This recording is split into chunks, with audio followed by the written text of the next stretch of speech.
Welcome to our Sunday service. Sorry I'm a couple minutes late. We're on the phone today, again as usual, and it's an open chat. So we'll see what happens with that. We know how that usually goes, but whatever. Anyways, quick disclaimer before we get started. I'm not a medical professional. Nothing I say is intended as health advice. Any major change to make your diet or any other aspect of your lifestyle, something check with a doctor with before enacting in your own life. I'm also not a financial advisor. Nothing I say is a recommendation for investment. I am also a law-abiding citizen. Nothing I say is a mission of guilt. And lastly, but not leastly, all opinions are my own and in no way, shape, or form a reflection of the opinions of YouTube or any other network you may be listening to or viewing this on in the future. Normally, we do have subscriber-only chat on. It's kind of our new thing because people tend to be disruptive otherwise. But today it will be an open chat. That being said, if you're watching this on the recording, make sure you're a subscriber and turn on notifications so you can join our streams in the future and be a part of this dialogue. Also, the stream recordings are available to members only. So if you want to enjoy this public extravaganza of thought and existential philosophies, esoteric wisdoms, and whatever else that we do here, you're gonna have to make it on Saturdays at 6 p.m. Central Time or Sundays at 10 a.m. Central Time. Other than that, you need to become a member. It helps us grow, it helps us support the channel, and if ever someday it becomes a very successful endeavor, it will also help people in need, because I don't really need that much to survive. So that being said, I don't really have a topic picked out. It looks like we're starting to get some people in here. Let's go ahead and kick this off. Let's see what we got going on here. Let me just readjust my little situation. All right. Here in the jungle. Do some greetings real quick. See who's here. Let's see. Angeli kicked it off. Angeli says, I hope your stream gets billions of views and 1 billion people subscribe to your channel. I always pray that you become a trillionaire and live your life for 1,000 years with good health. Well, thank you so much, Angeli. That's a very nice prayer. I appreciate you. And likewise, I hope that all happens for you also. Angeli says, I have some questions for you. Are you non-vegetarian or vegetarian? And I've noticed in every picture you're barefoot. Have you given up shoes or slippers? That's a very good question. Thank you for starting off with something that I'm becoming more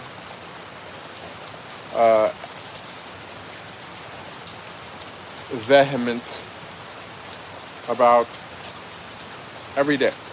So let me start with the lesser part of that and say, yes, I do avoid wearing shoes as much as possible. I think that it's very important to try to be conscious of all things. One of those things is definitely what you put in your mouth, what you put into your body, and what you eat. You should absolutely approach that with maximum awareness. Now, another area of awareness, right, is where you step.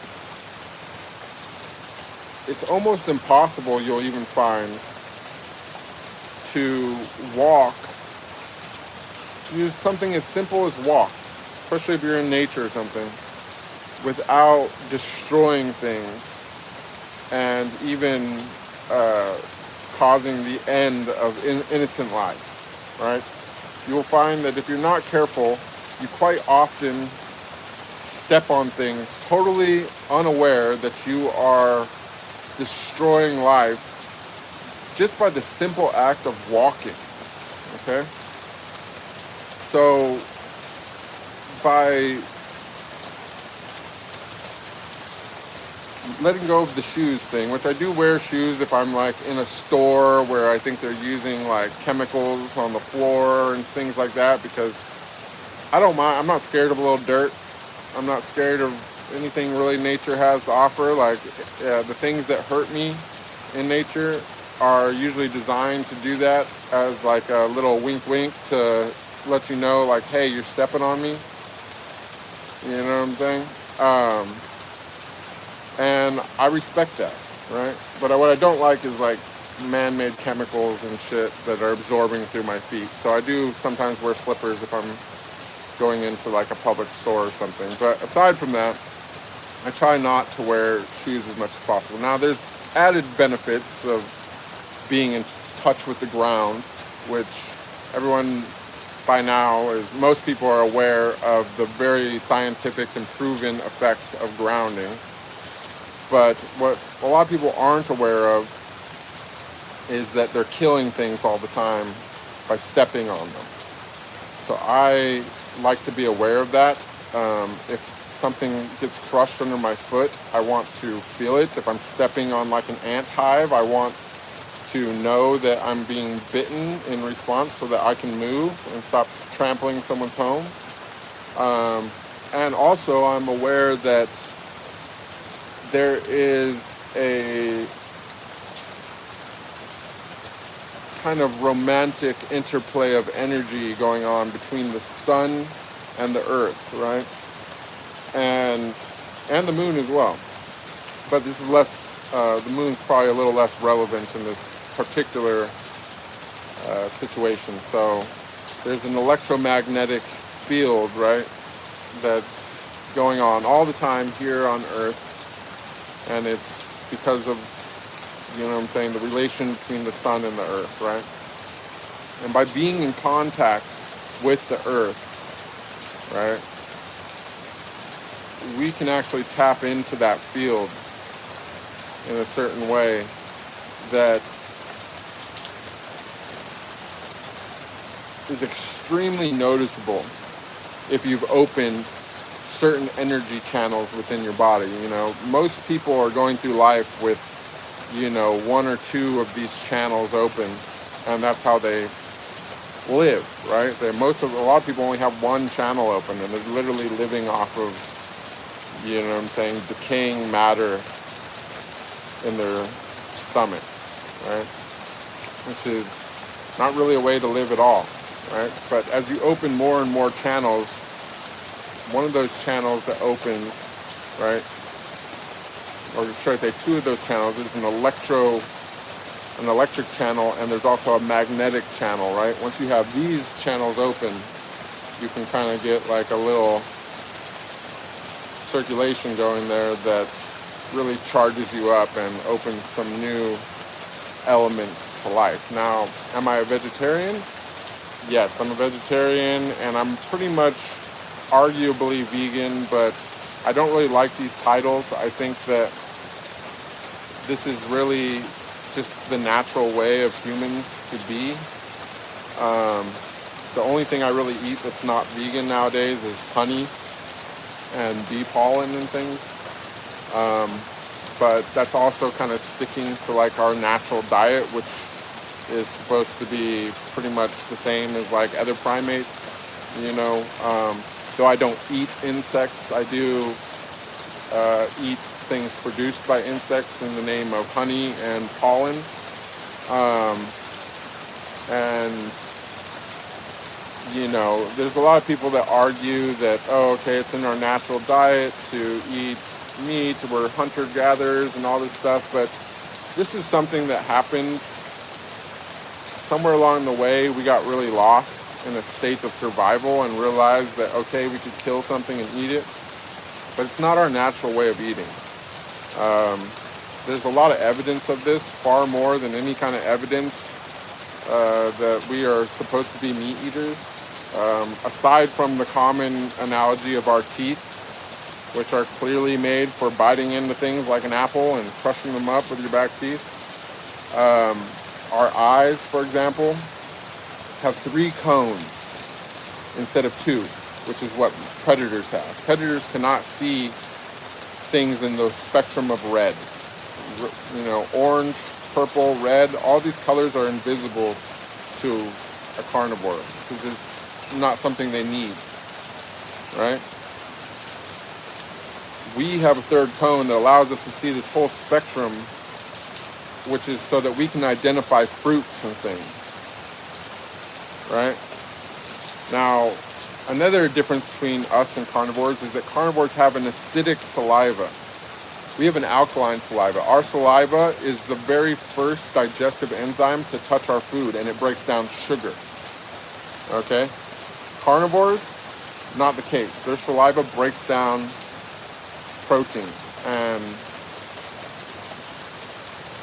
that's because that's what they eat. So they immediately start digesting things as soon as they get their saliva on it. Same as we do, but we digest different things. To carry on, a woman's breast milk, right? Human breast milk has the highest sugar content of any type of mammalian milk and the lowest protein content of any type of mammalian milk, because we are animals that main diet is supposed to be fruit, right? You can also go into the differences between the carnivorous digestive tract and our digestive tract, right? Aside from our obvious, all primates being also mainly vegetarian based, and some people will be like, oh no, we're omnivores. Well, yeah, because probably our ancestors were eating insects and things just like monkeys do, because that's the only thing that we can possibly catch and kill without a weapon. You see what I'm saying? All this other stuff that we add on to ourselves, weapons and guns and knives and spears and all these things, it's not part of our physiology. If you just put a naked human out into the wild and said, you got to catch something and kill something, what can they catch and kill? Can they catch and kill a rabbit? No, they can't catch and kill a rabbit. Can they catch and kill a gazelle or a deer? No, they can't catch and kill can you catch a mouse? Probably not. You probably can't even catch a mouse. The only thing that you can reliably catch are insects, right? And of the whole rest of the things, most people couldn't even fight a deer in a cage and win. You know what I'm saying? Like, we're not predators, all right? And it goes, you could take all that away, all the science, you could take it away and just go based upon basic human nature of children. Take a child, any child under a certain age of where they've already received a certain level of indoctrination through movies and this, that, and the other, right? And probably even then, put them in a crib or whatever it is with some fruit and a bunny rabbit or any other little fluffy animal, and tell me which one they eat first. You think any child is going to play with the apple and eat the rabbit? No, they're not going to. So what's actually happened is that you've been socially engineered to support the most horrific thing going on this entire planet. What's worse than any war on this planet, like, I don't care how many kids are being bombed or anything else like that, of all the horrible atrocities, total genocides and everything, nothing is as horrific as what's going on with our diets every single day and has been for the known history of mankind, as far as we know, what we're being told, and what we can observe. The shit that's going on, billions of chickens, billions of cows, trillions even, you could say, trillions of chickens, pigs, all these things being literally held in the most horrific, disgusting environments imaginable, to be mass slaughtered while they scream, you know, so that we can stuff it in our fucking mouth for a few moments of yum satisfaction while we eat our bacon or whatever, is the single most horrific atrocity that's ever happened on this planet, and hopefully that ever will happen on this planet. Like, it is the most disgusting thing possibly conceivable, and people take place in it every single day with zero awareness. They don't even think about it. They just put it in their mouth like it's something that fucking fell on their plate. They have no concept. They don't think for 1 second where that came from or what it actually is. It's a piece of rotting meat. Everything else that you're supposed to eat is cellularly alive. If you eat a piece of fruit, it's alive. Every cell in it is alive if it's fresh. You eat some seeds, put some water on it, watch what happens. It will grow. It's alive. You know what I'm saying? Meat, the moment you cut off the oxygen supply, which is the moment the animal stops breathing, the cells begin to die. So you're literally putting something completely and totally dead in your mouth, unless you're sitting there eating like sushi that's still wriggling. You're putting literal death inside you. And then people wonder why all of a sudden our lifespans are so short. And they're stuffing their mouth with death every day. People wonder why they're depressed and they have these negative emotions and they're angry and hostile. And we got wars and all this bullshit stuff is going on when they're literally putting all of these chemicals inside of them every single day, in many cases, of animals that have been tortured their entire life only to die a horrific death, right? And then be thrown on ice, have their corpses thrown on ice, dismembered and distributed to the masses so that people can put all of these suffering chemicals inside them and they're wondering why their mental state is messed up. So, you know, and, you know, I was like, I enjoy milk. Like, I would like to drink milk if I had like a situation where like I knew it was coming from like a clean, wholesome source where where the animals' babies weren't ripped away from them, you know, in the first moments of their life to go be slaughtered. But that's not the case. So I don't really consume milk or anything like that either anymore, even though I do like it, and that maybe there could be a situation where it wouldn't be horrific, but the chances of anything that you're actually consuming nowadays that's available not being created in some horrific way is extremely small, and so I don't participate in that. And not to mention that, you know, the way you know, like if you were going to drink milk, it should probably come from like a single animal so that you can validate the health of that animal. If you go and put the milks of 1,000, 2,000 different animals into a vat and mix it all up together, the chances that a certain portion of that milk came from sick animals is almost 100%. You know what I'm saying? Like, it's just a big mashup of whatever, to the point that they have to pasteurize it, kill the enzymes, all the nutrition, everything that's actually good for you in the milk is destroyed by the pasteurization process. Like, it's all in all disgusting. Now, some people be like, well, what about, you know, I love cheese or whatever.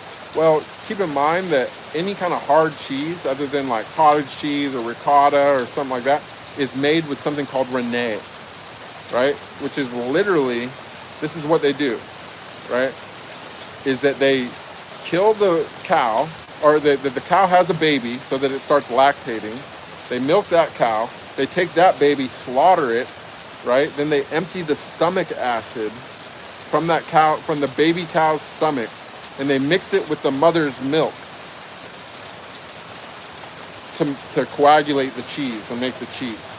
Every time you eat cheese, that's what you're eating. You're eating a baby cow's stomach acid that was literally ripped away from its mother moments after it was born, and had its stomach split open and emptied out so it could make your cheese. So that's why I'm vegan. Anyways, thank you so much for the question, Angeli. We're going to move on to other topics now. I'm glad that we got that off my chest. 1 second. A little closer. I'm getting some rain on me. It's a little rainy day thing. So, yeah, that's my thing on vegetarianism. Antonio, good to see you. Noi, good to see you. Thank you for being here. Bayu, good to see you. Vate says, is it you live in a big tree jungle? I do. I'm living here in the jungle. That's what we're doing.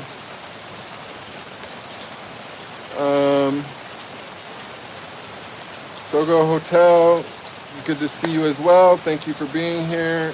I can't see. Let's see. We got 8 people here. Looks like our traffic is kind of down. Thank you, Noi, for the super thanks. I appreciate you. Antonio got a question. He says, my first question today, what's your opinion on the global shift towards replacing human intelligence with artificial intelligence, and is this attempt to suppress consciousness? No, it's an attempt to, I think it's an attempt to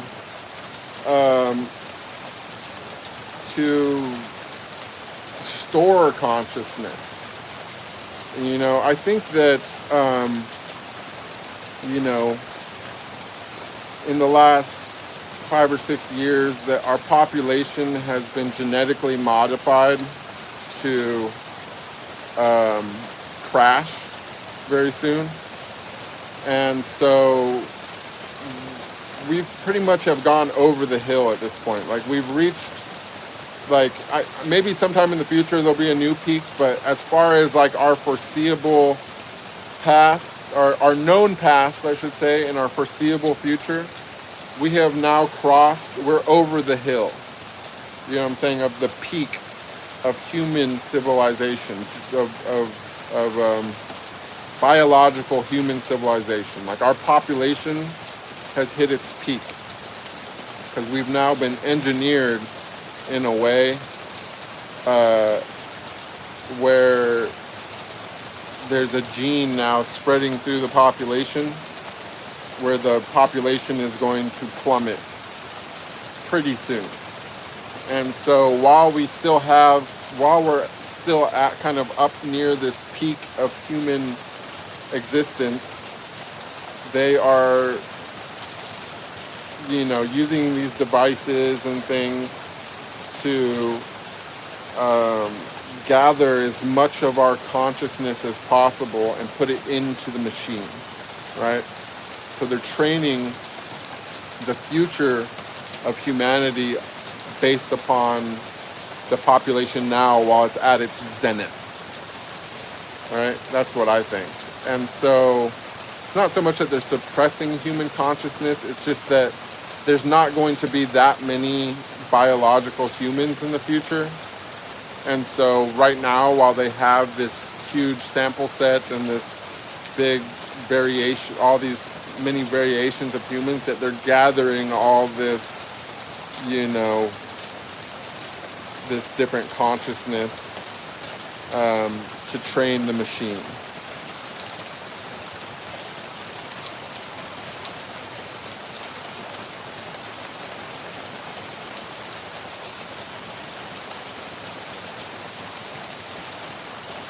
Angeli says, I love it the way you explain. Thank you so much. I'm glad you enjoyed that. Sogo Hotel also enjoyed my vegetarian rant.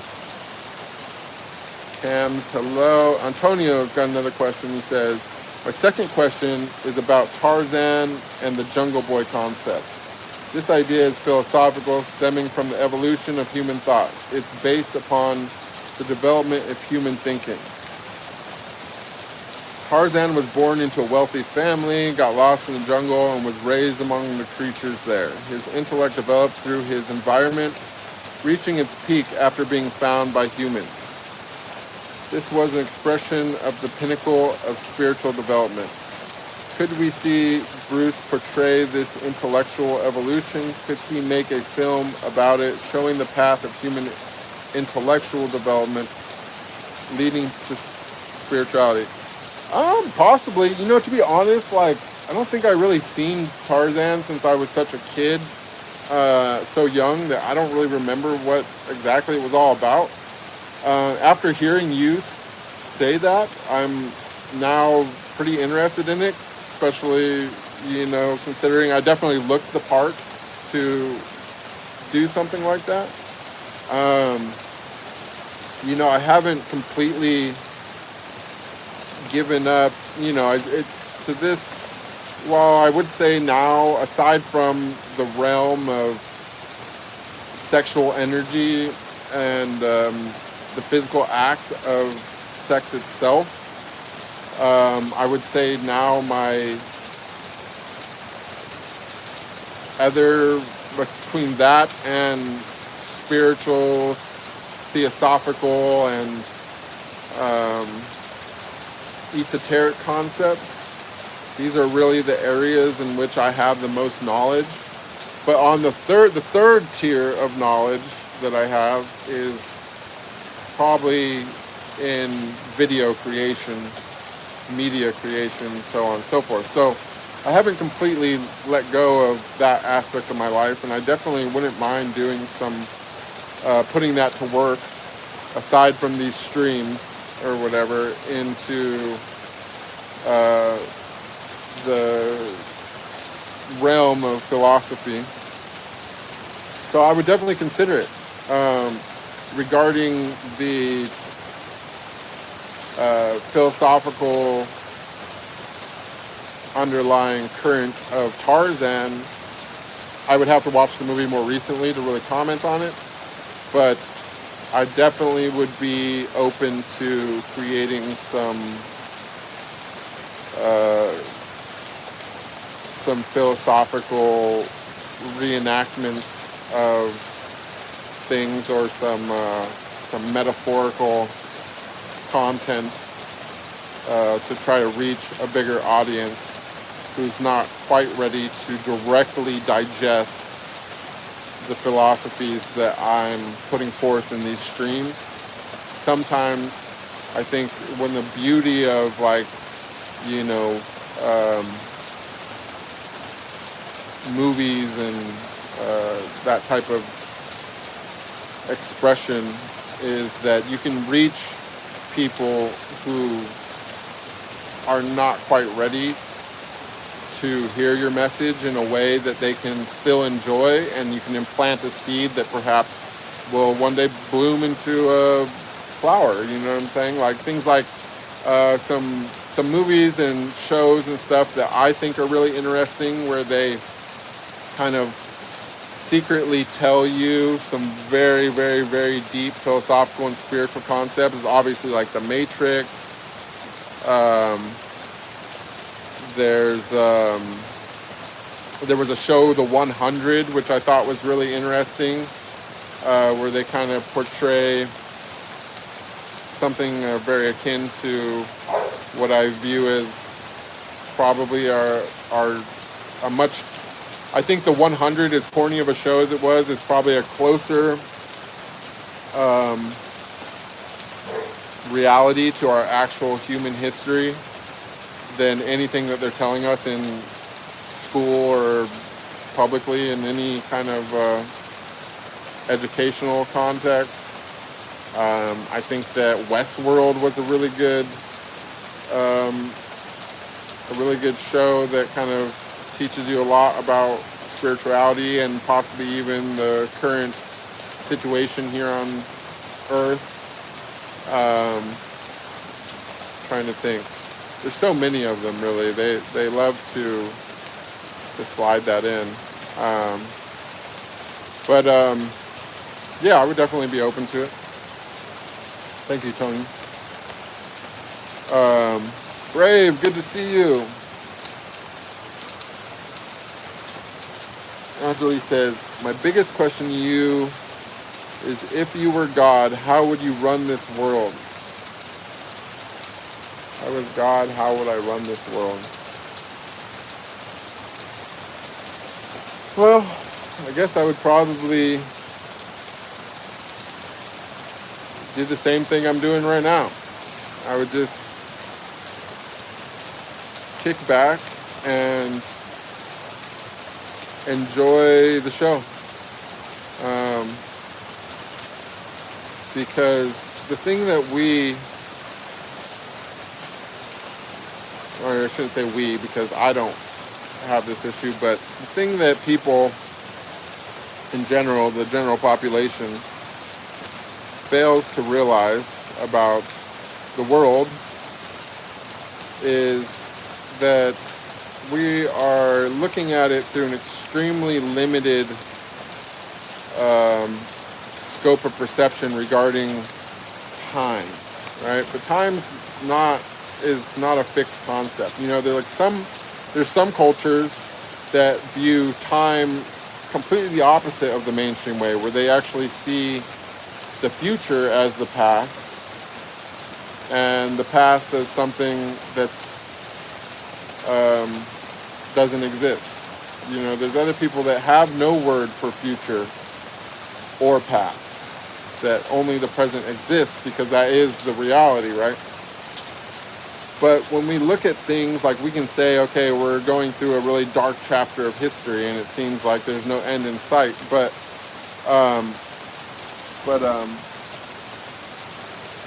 you know, on the scale of, on like an astrological scale, or the scale of the history of the earth or anything like that, it's like such a tiny little bit. It's nothing. You know what I'm saying? Even like the history that they're even admitting to, which obviously it's much more than what they're saying, but let's just say, like, you know, we can go back as far as like, maybe if we want to like believe the Bible or whatever, we can go back like 2,000 years. Like, what's 2,000 years? It's nothing, right?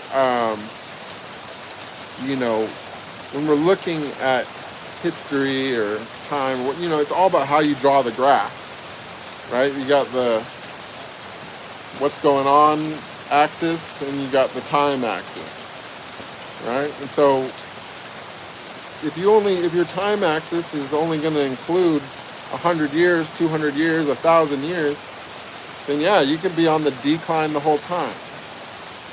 But if you're God, then you're looking at things on a much broader scale, right? Where it's, you know what I'm saying, like it's pulling that, what we're seeing as this or this, it could actually be an upward trend if you pull time long enough, right? And so,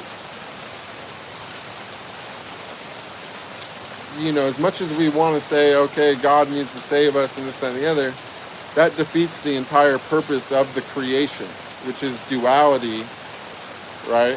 The creation of duality, which is designed to be impossible, right? It's always going to eventually balance, right? And that balance is destruction, right? You know what I mean? Like the greatest mercy that God could give us is to destroy this entire thing. To just be like, boom, and free us all from samsara, right? To free us all from the cycle of suffering, which is what this is. This even if you're living in absolute, you're king of the world, right? Without the realization that death is not the end, you're suffering, right? And the greatest mercy that God could give this world is to destroy it. You see what I'm saying? But that also, you know, up until the point that it's completed the thing that it's meant to do, which is to create divine personalities or more gods, until there's enough of that has been successfully done, we're not going to get that mercy of destruction. It's going to be sustained. We're going to keep it going. And duality is going to do its cycle, right? And people are going to learn their lessons over the course of lifetime after lifetime after lifetime after lifetime after lifetime, until that chain of reincarnation creates a divine personality which can be welcomed into the next dimension. So I wouldn't do anything. I would probably just continue letting it play out exactly like it's doing, I would enjoy the process of being here and being in this body, and the ironies and the paradoxes and the underlying current of that which is imperceivable, right? And that which is the underlying current of the imperceivable is that there is something virtuous behind it all, right?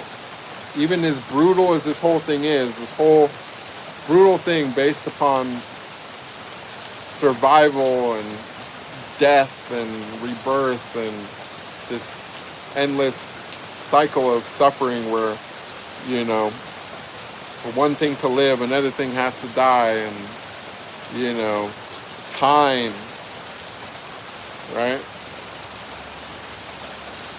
That there's still something, there is a nearly imperceivable rhythm to it all that absolutely loves and respects virtue, right? And so,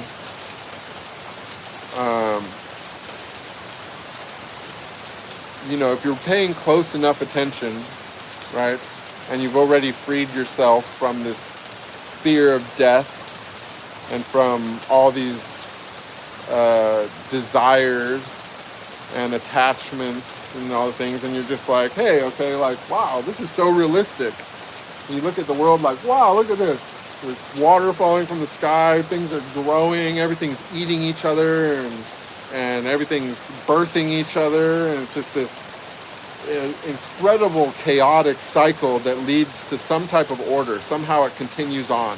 Even with everything eating each other and birthing each other, and time that decays all things, right? Life and death, that it still continues, it still goes on. This is the most beautiful example of order from chaos, right? And if you want to be able to like see where everything is going and predict the future and understand what this is and get the joke, right? Then just start paying attention to the ironies and the paradoxes of this world.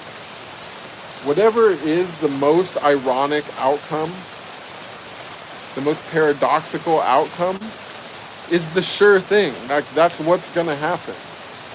And so if we just kick back and realize that what we are is a state of awareness of God, right? Then we can just do exactly what we were meant to do, and we can do it well. We can be aware of what's going on around us, no matter how good or bad that thing is. Just be what you are. Be the eyes, the ears, the nose, the mouth, the hands of God. And be aware of everything. To expand your awareness. You couldn't give back your consciousness if you tried. You can't. You're going to be conscious. Okay? This is the punishment. Alright? But you can expand your awareness to a point that it stops being suffering. You know what I'm saying? It's only the limitations of your awareness that makes you think that you are just this creature going through life that has to perform these tasks and all these jobs to make money, right? Which is, it's all fake.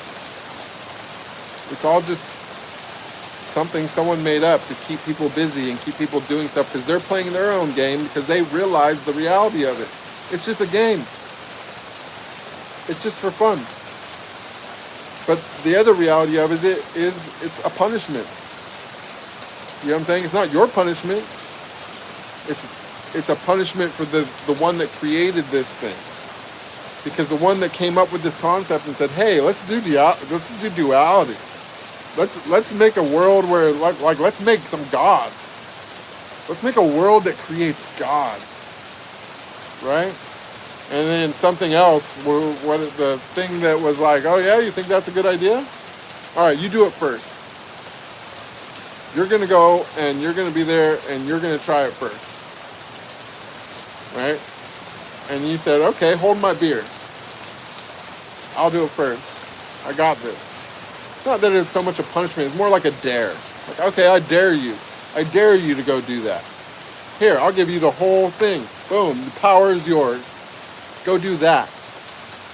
And you're going to experience every life and everything and every single bit of your creation. You're going to experience that.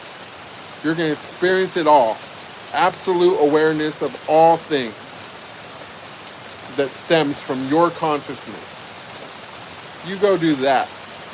Right? And when it leads to whatever outcome, that when it's all said and done, I'm going to destroy it. And then we'll talk about that. And you can tell me what you learned. So, okay, I got this. That's what I would do.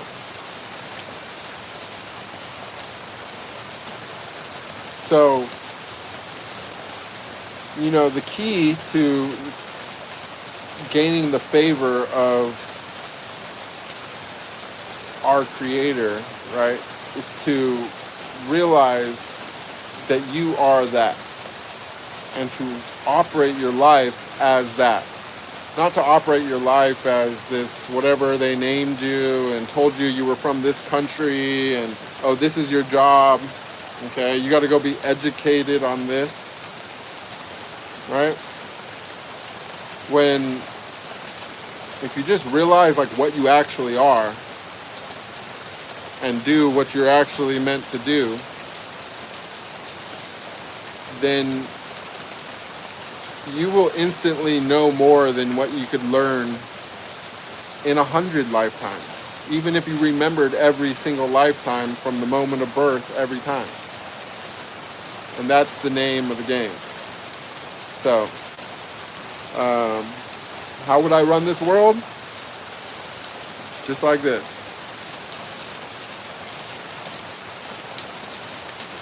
Buford's buddy says, oh, you built a cabin in the jungle.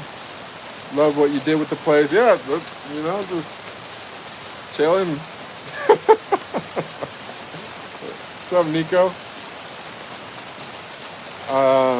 Angeli says, I remember I asked you about your ebony wood necklace, and you told me you chanted while you made it. Please tell me what you chanted. You know, the chant that I am most fond of is just the simple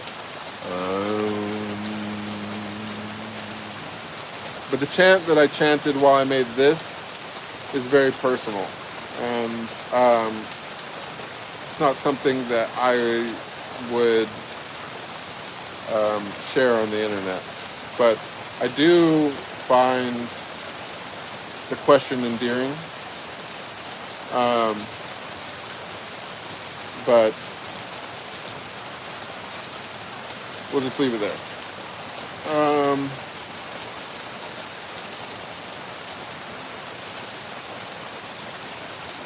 Noise says, Jaja Ludin Rumi said that light enters the soul through wounds. How you describe the wound itself from a spiritual perspective?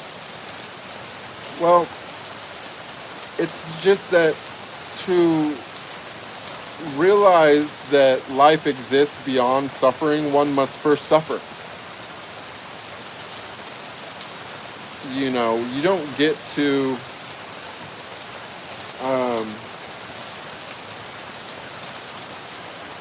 experience or enjoy or realize anything without first experiencing the opposite of that, right?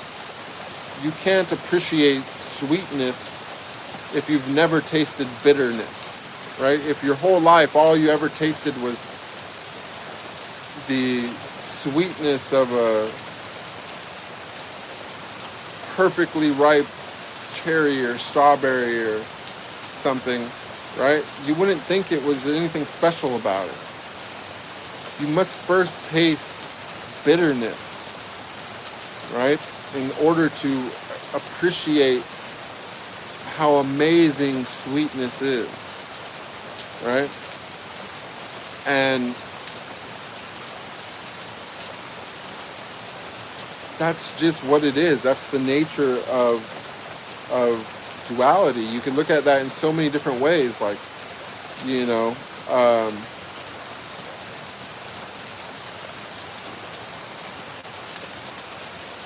like, you can't appreciate freedom if you've never been bound, right? You can't appreciate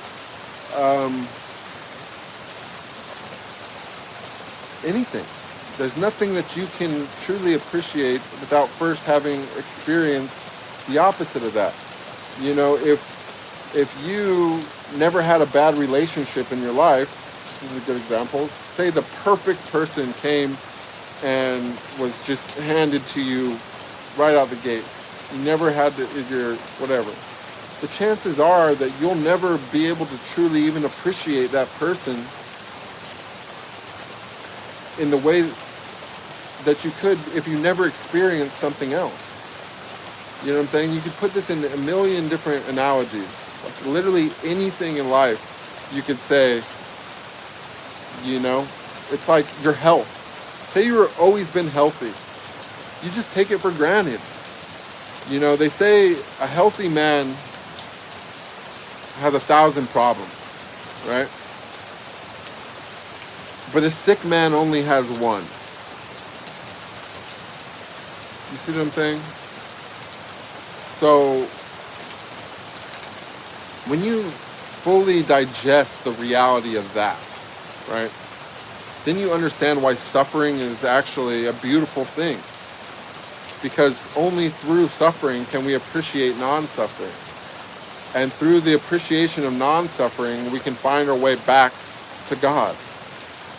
Because the only way to truly, truly, truly enter a state where suffering has ended, right, is through the spiritual process, through knowing, or should I say not knowing. I'm sorry, this is commonly a misconfused word. I even do it myself. But through understanding the truth. You can never know the truth. Because no matter how much more that you understand, the less and less that you will know. Right? But through the understanding of truth, you can stop suffering. And the only way to understand the truth is through a direct experience with the divine. Right? So, you know, if you are in a place in your life where you have to suffer still, do it with a smile on your face. You know?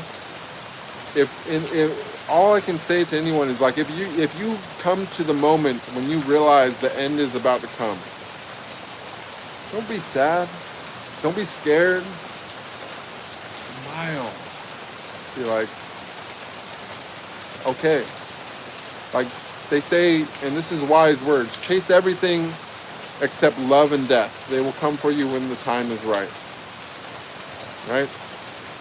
And that's because those are the two greatest things that we will ever get to experience in this form, is love and death. Right?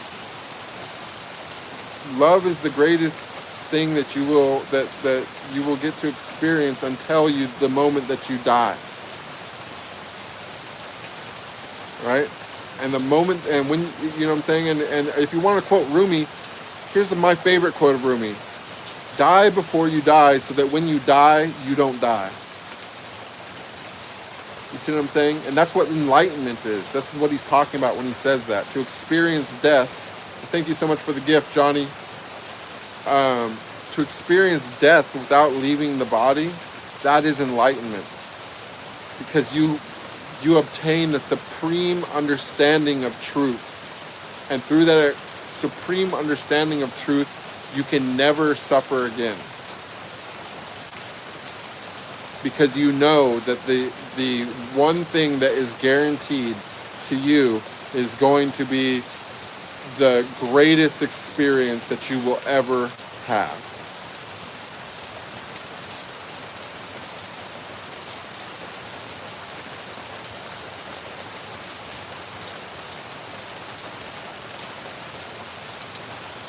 anyways, hope that was a good thing. Alma Mendez says, I love where you are, the rain, your peace in you. Thank you so much. I love you too. Larry Wallace says, hey brother, I hope you're having a wonderful day so far. I am having a wonderful day. This is turning out to be a great stream. We're having good questions. Angeli's asking about Sam. Sam's locked inside right now because I don't want him to get the house muddy. Larry Wallace says, where are you located? Looks peaceful. I am in beautiful Costa Rica. Here we are in the jungle. I'm loving the new location, you guys. I kind of roasted the other location last night.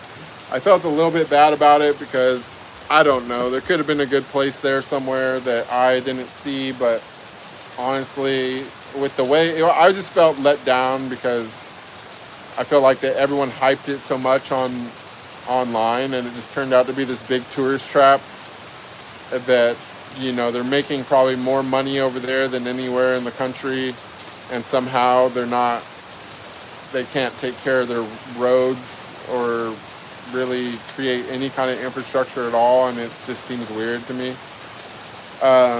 So I roasted the peninsula, but now that I'm on the inland, it's been good. The roads have been good. Everything's been good. The people are nicer. There's way more access to things.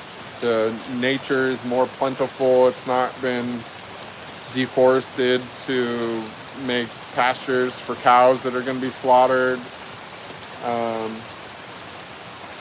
And the temperature and weather is just perfect. I don't have an air conditioner or a heater, and yet I've been in the perfect weather. Well, obviously it's raining, but I mean, like, temperature-wise, I've never been hot, never been cold. It's amazing. So I'm loving it at this point, and it's really interesting.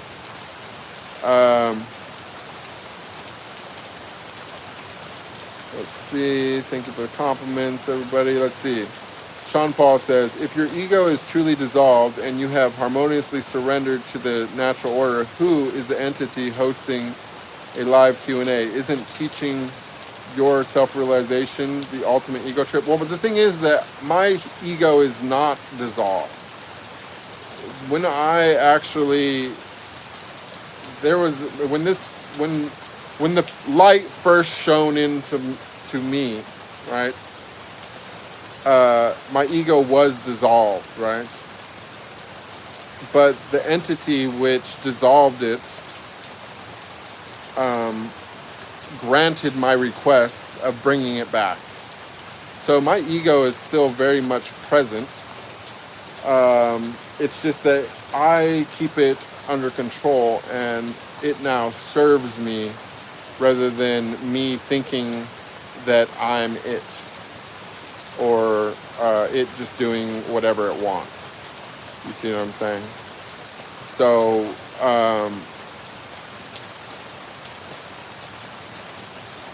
who is the entity hosting this live Q&A? Isn't teaching your self-realization the ultimate ego trip? You could look at it like that, because this entire world is my ego. And you are also part of my ego. And so it's not that I'm,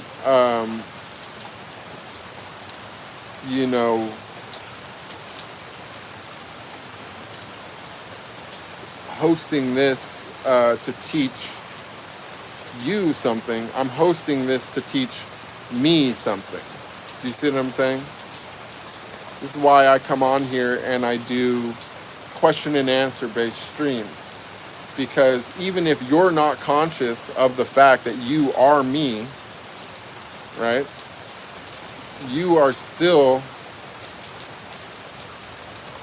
me, right? And you are talking to yourself. So,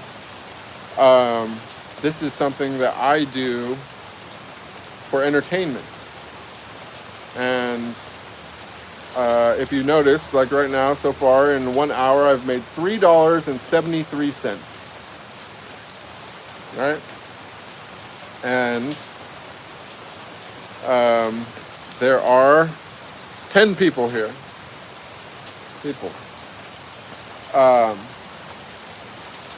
So I don't know what type of ego trip that I'm supposed to get off of that, but I am definitely entertained. So, and the other thing is that I have not taught my self-realization at all. You see, you would be completely and totally incapable of recreating the events which led to my self-realization. So there is no way for me to actually teach that. The only way that I could bring you to that point is to completely and totally destroy your ego, which is something you would have to give me quite a lot more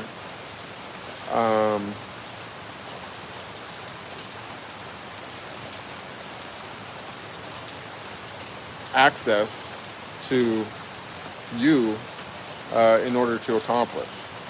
But what I can do is I can allow you to ask me questions such as this, and through answering those questions, I get to tap into my own guru, my inner guru, which is actually my spiritual ego, right? And through accessing my spiritual ego, I can answer questions for myself that I normally wouldn't have asked myself, because if I wasn't on here, I would be just enjoying my surroundings and not really thinking about this kind of stuff.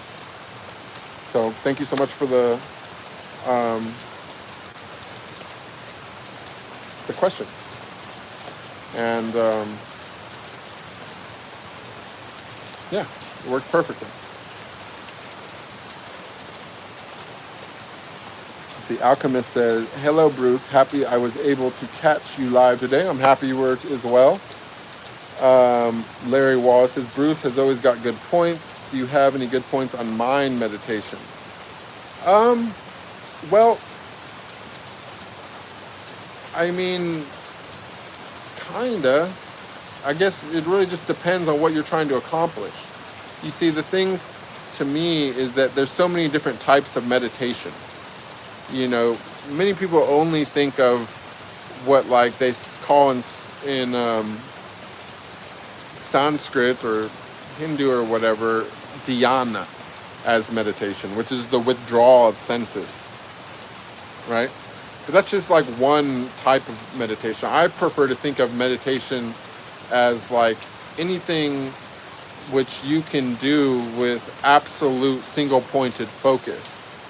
And I've had a lot of my most intense spiritual experiences or meditations have actually happened while I was eyes open, having a walk, driving, having sex, you know, doing things, right? And when I enter this certain state, which I hate to keep borrowing words from other cultures and stuff, some people don't like that, but there's not really any word for it in English, of where I enter a state of samadhi.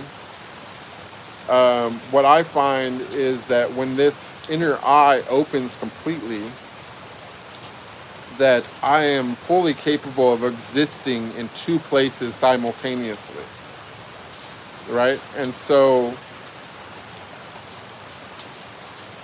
my advice would be to, if you're having trouble entering dhyana, because not everyone is going to be able to do that, and I might be pronouncing that wrong, I'm not sure, but if you're having trouble withdrawing the senses, right,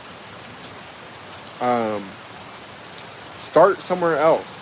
You know what I'm saying? Like, start with maybe doing like dream work, trying to tap into some techniques for lucid dreaming. Start with doing things that you really, really enjoy, things that you have mastered. Start in nature, just, you know, practicing to be totally and completely conscious of what is around you and what you're actually doing here in the physical world. You know, try to see the beauty in things. For me, usually when I'm about to enter one of these states, like, I find myself very overcome with emotions, and those emotions are almost always tied to the beauty of this manifestation of the mother of all things, right? The one that is indeed, she's your mother, she's your sister, she's your lover, as weird as that is, but she's everything that you will ever experience here in this world. She's even your own body, right? Like, your consciousness might be stemming from somewhere, from something else that she created, which she gave, you know, this,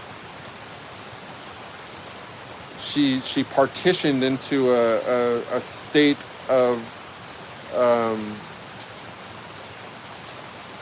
consciousness outside of herself in some way, but the physical world and everything in it is her manifestation. You see what I'm saying? And so, like, look at this expression of the goddess. Like, it's beautiful, right? If you can see this beauty that's in everything, like, that's, like, for me, the most powerful way to get into it. And, like, you know, as far as meditation goes, like, you know, it's going to sound stereotypical, but try to just turn inward. You know what I'm saying? Like, if you want to try closed eye meditation, you want to try to withdraw the senses, first you must focus on the senses. You know what I'm saying? Before you withdraw them, you need to become gain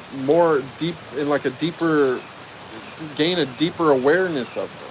You know, feel the subtle change of the temperature of your breath as it goes in. Feel the air go, the oxygen entering your blood and pumping into your heart and distributing to your body through these different channels. You know, feel your own heart beating. You know, feel the digestive movements going on inside you. And really, one of the best hacks, if you're having trouble getting into a meditative state, it really is fasting. Because the ego mind that loves to fucking yep, right? It's a non-essential worker, okay? Like, if you start getting low on, well, first off, sugar, you know, if you can get into a state of ketosis, which I don't like to, like, really, you know, don't do that at the cost of, like, eating only animal products or something, but, like, maybe, you know, if you can just stick to nuts or something for a couple days, something, you know, whatever that's non-animal based without carbs, and get into, like, a state of ketosis, that can help. But if you really want to go, like, if you want to get there quick and intensely, I'm not a doctor, nothing I say is intended as health advice, stuck with a medical professional before you do anything major with your diet, but try dry fasting.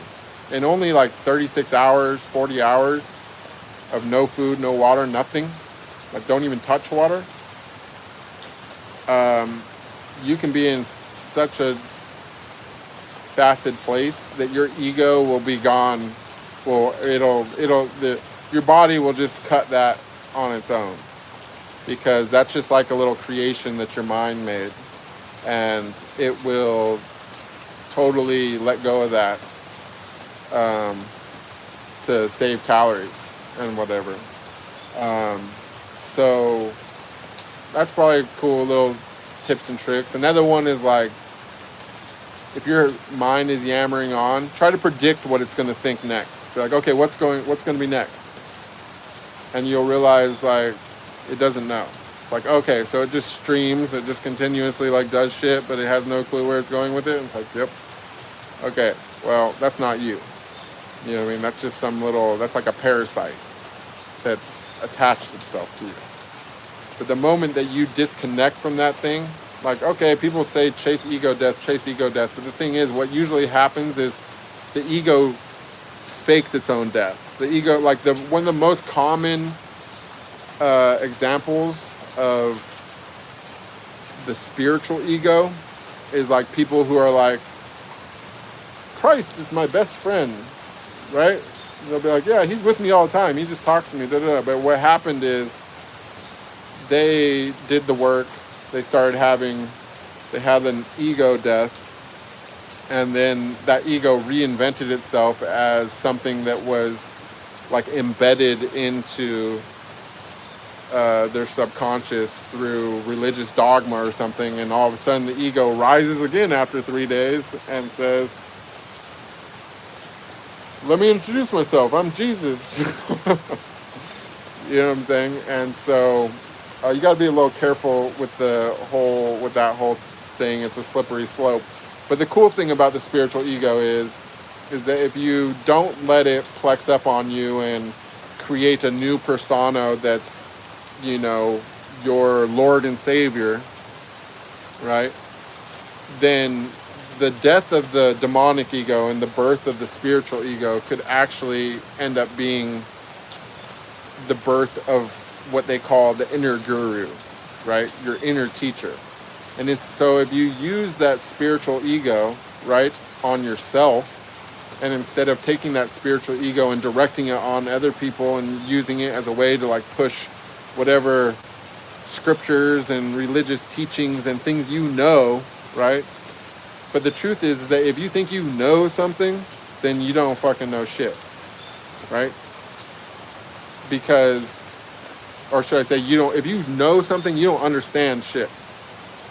You don't understand nothing if you know something, right? Because the more you understand, the less you're going to know, right? Only the ego thinks it knows something.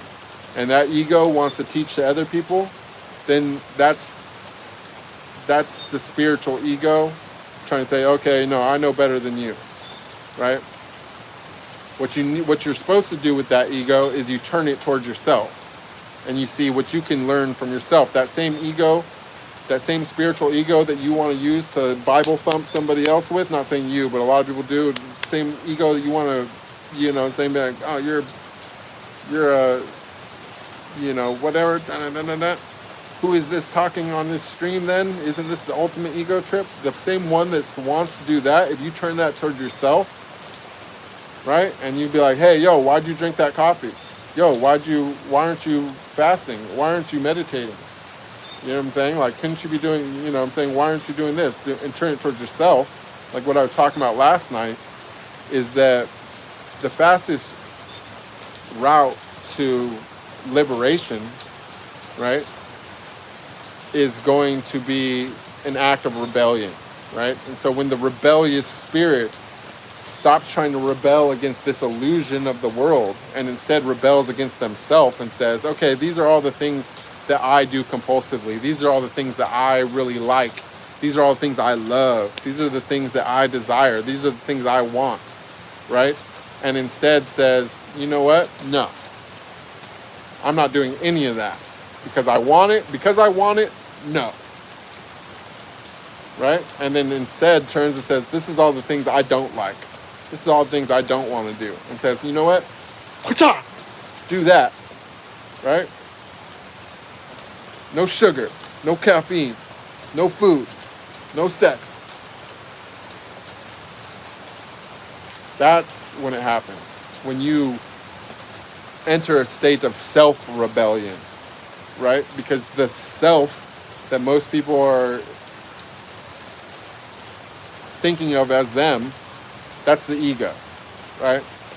And once you finally get past that stage, then you realize this whole world is your ego because you achieve oneness with the creator of this world. And you say, oh, wow, this is definitely my biggest ego trip of all, is I created this whole thing just so that I could fucking You know, like, let me rephrase this because I want to short out of it. I created this whole thing just so that I could serve myself from a billion different directions. You know what I mean? Because this whole thing, everything is an ego. For God. Just like God is the ego for the mother. You know what I'm saying? Everything is, we're created in our creator's image. Like, that part's true. So it's all layered down. Like, your ego is you pretending to do this, is you doing the same thing on like a tiny level. You get rid of that, then you become the next level, and you look up and you're like, oh wow, I'm doing the same thing. I'm doing it billions of times over again. You see what I'm saying? Everything is just an ego trip. It's all just layers of ego. It's layers of consciousness. You know, and if you want this to be a good experience, right, then you realize that and you try to be a good ego instead of a annoying demonic ego, right? Because think about it, like, you know, like the lowest person just has like their self, their ego self, right? And as a person step up from that, they have like, you know, the classical devil and the angel on their shoulder. They got the two things going on in their head. They got the one that's like, yeah, you know what, I can go drink that coffee, go, you know what I'm saying, like, go do whatever, go fight with your girlfriend, you know. And then you got the other one, it's like, oh, come on, it's not worth it, da, da, da, da, da, da, you know what I mean, don't do that, right? And so if you're like a person that's geared towards evolution of self, you listen to the angel, right? And you ignore the devil, right? Well, on the next level of consciousness up of your creator that you are part of, you're that same thing. Your creator is absolutely aware of every single thing, and he loves it all. He loves you no matter how whack that you might be. Or maybe you're awesome. He loves you too. You know what I'm saying? No matter what, he loves this thing. He loves this creation. This is his favorite thing. Absolute favorite. Right? But still, there's an underlying current of virtue that is seeking to become better. This improvement aspect, this subtle universal virtue, right? And so if you want to become a co-creator of this world, right? If you want to manifest, right? Then you have to become the angel on God's shoulder instead of the devil. You know what I'm saying? Like, this is like what they talk about, like in the Bible, when they say, oh, you know, they casted down the fallen angels, so on and so forth. It used to be God's favorite, right? But then they were casted down, right? Well, to be God's favorite is to be God. Do you see what I'm saying? It's the same. If you're God's favorite, you are God, right? Because you are the voice in God's head that he listens to. You see what I'm saying? So if you're having negative thoughts all the time, and if you're being like, oh yes, like, you know what I'm saying, like, you're stuck in all these low vibe things of anger, hate, guilt, shame, you know what I'm saying, fear, then the one that is aware of you is ignoring you because you are a disruption to that improvement, to that peace. You are an example of the negative side of the self, of that consciousness, which we all stem from. But if you are on the good side and you are all about unconditional love and contentment and improvement and so on and so forth, right? And you have a real vision of the world and how to make it a better place, right? And you have the absolute intention of trying to free all beings from suffering, which is the only way that our creator gets to be free from suffering, because our Creator is experiencing everything, right? Our Creator is every single person that is in a bad situation, suffering, being hurt, whatever, a bunch of words that I can't say shouldn't say on YouTube for the algorithm. All these negative things happening in the world, right? God is experiencing all those things. He's also experiencing all the good things. Now, if you are alleviating that suffering, then you are helping God's experience. You're making a better experience for God, right? So the better experience that you're creating for God, like if you can be having a great time while improving other people's situation, you're doing the best thing possible. God loves that because you're making his experience better. And the better you are at doing that, the more blessings you're going to receive. The greater your power of manifestation is going to be, because you're assisting the liberation of God. Because God said, hold my beer. Okay, I'll do this, right? But the one that gave God that power to do that knew the truth, right? That it would end up being suffering, because that's also what they've experienced on an even greater multi-universal level, right? If you're so infinite that the single thought that you have becomes an entire universe, right? Is that you can't think anything. You can't imagine anything without it becoming a reality for yourself, right? It's like a curse. You see what I'm saying? And this is the same thing that's going on inside of us, right? If you spend your time in the past wishing things would have been different, or worrying about the future in a fear state, right? Then you're not in the present moment right now of paying attention to what's actually going on around you.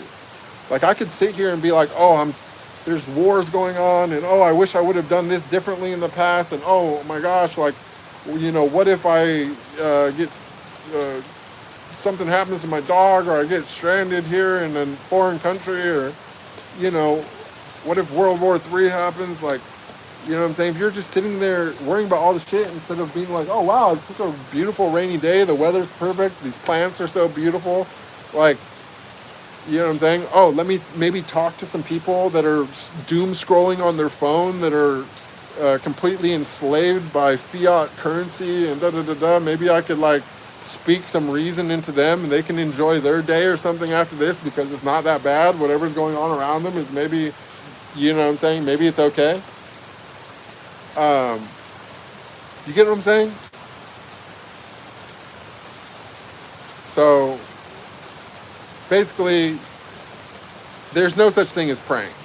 You don't get to pick and choose when you talk to God. Every thought that goes through your head is a prayer. Right, wrong, or indifferent, doesn't matter. God is completely and totally aware of you at all times. Everything that goes through your head. So it's your solemn duty to work on yourself. And through working on yourself, you can improve the entire world. Right? Because then you become a co-creator with God, because you want good things. And then suddenly the world starts going nicely around you. Everyone around you, all your family, all your loved ones, your coworkers, whatever. Everyone you encounter, you get yourself in that state, their life will suddenly improve. You dip down, if you tap into that frequency and you start going in your downward spiral, well, everyone else's stuff around you is going to unravel as well. It's your solemn duty to work on yourself. Like, you have no other job. Like, that's it. Be the best version of you possible. And that doesn't mean society's best version of you.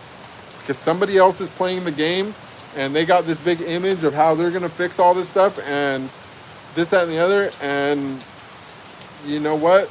You're not operating on that level. And they decided that, you know what? A bunch of people are just ego-driven consumers, and their vision for making the world a better place is not great. So How do we change that? By the only thing that we can control ourselves is ourself. You can't control anything outside yourself other than through controlling yourself. Like, it's your duty to do the self-work.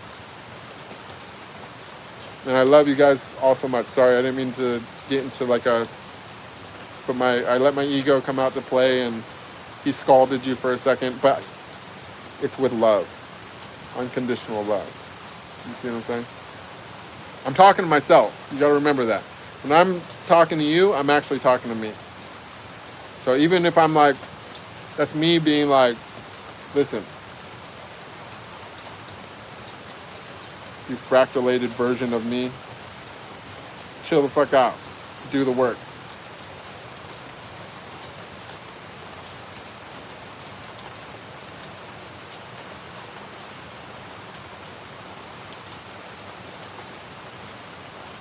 Sean Paul says, if enlightenment is an effortless, natural unfolding without resistance, why does it require a neo-ascetic life to realize? Doesn't isolating yourself imply resistance to the ordinary world?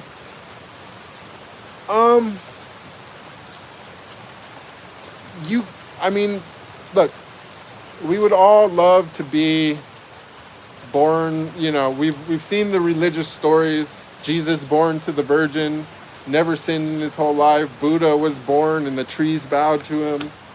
You know what I mean? You know, so on and so forth, whatever. We've all, whatever. But, you know, this, it would be amazing if you could just literally go and sit in your cubicle at work or go bang a hammer or whatever it is that you do in this slave society, and you can just suddenly, you know, saying the light will come in, shine into you. You'll realize that you existed before this body and that you'll exist after this body, and now you're okay with everything, and that would be great. You're enlightened. Everything's good, right? And it doesn't, but so it doesn't require a neo-ascetic life to realize.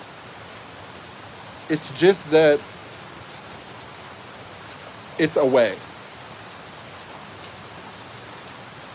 Like, it's a way. You know what I'm saying? There's so many different paths. You know what I mean? Like, you could do it right now. If you can just put yourself into that space between breaths, into that space between thoughts, and become nothing right now, shut this thing off and just drop everything. You can be enlightened right now. It doesn't have to be a process. It's that it's hard to tap into that when you're in a state of suffering and when you're experiencing attachment to so many different things, right? And the reason why asceticism or even neo-asceticism works, right, is because you realize you don't need any of that, that you're already whole. You know, when you start just cutting away at stuff, you start realizing that everything was just an anchor. All your relationships, all your possessions, your job, your money, you know, like, let's talk about money for a second. You know, they used to print it. They used to have to create these hard to copy pieces of money, and that took some type of energy, you know, some machinery and whatever, ink, paper. Now it's just numbers on screens.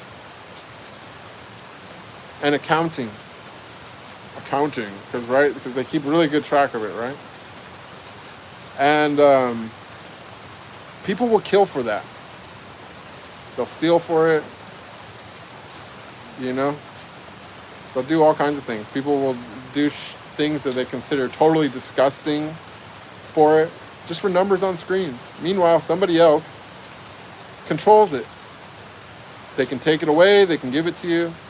They have unlimited amounts of it. They can make more, they can just poof, more numbers just appeared on your screen. Go do that. Oh, nope. Oh, now all of a sudden you got a big number on your screen. You think you're free? No. Do what we say or we're taking it all from you. It's just a bigger rug to pull. right? And enlightenment, I mean, people will argue and say, okay, only the highest level of enlightenment, they consider that enlightenment. But I consider enlightenment, you know, well, I experienced an actual light when it happened to me. But the underlying current of what happened, right, was liberation from the fear of death, right? To gain the understanding of your own immortality, right? And when that happened to me, I wasn't living a neo-ascetic lifestyle. It's just that I had given up attachment to life. I had surrendered to the whatever was going to happen. At some point before that, I had fallen sick and I was sure that I was going to die soon. Right? And this is how I became aware of spirituality to begin with, is that I just literally went to Mexico to die. I had given up. Doctors couldn't figure out what was wrong with me. I could feel that my body was quitting on me. And I just knew it was over. And I made peace with it. And when I went to Mexico and a woman waved her hands over me, did some woo-woo energy magic, and I was healed. Suddenly I'm like, okay, well, there's more going on than I thought, because I was always a very atheistic, science-related person. I didn't realize that science was just another false religion. But it doesn't require a neo-ascetic lifetime to realize, it requires a lot of suffering. It requires a lot of pain, and it requires surrender. But once you reach that first state of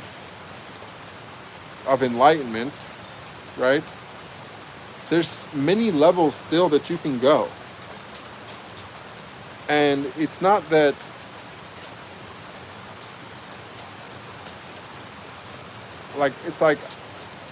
I just did it intuitively because it seemed like the right thing to do. Because I realized, there's nothing that they could take away from me. And not only that, but I didn't want anything.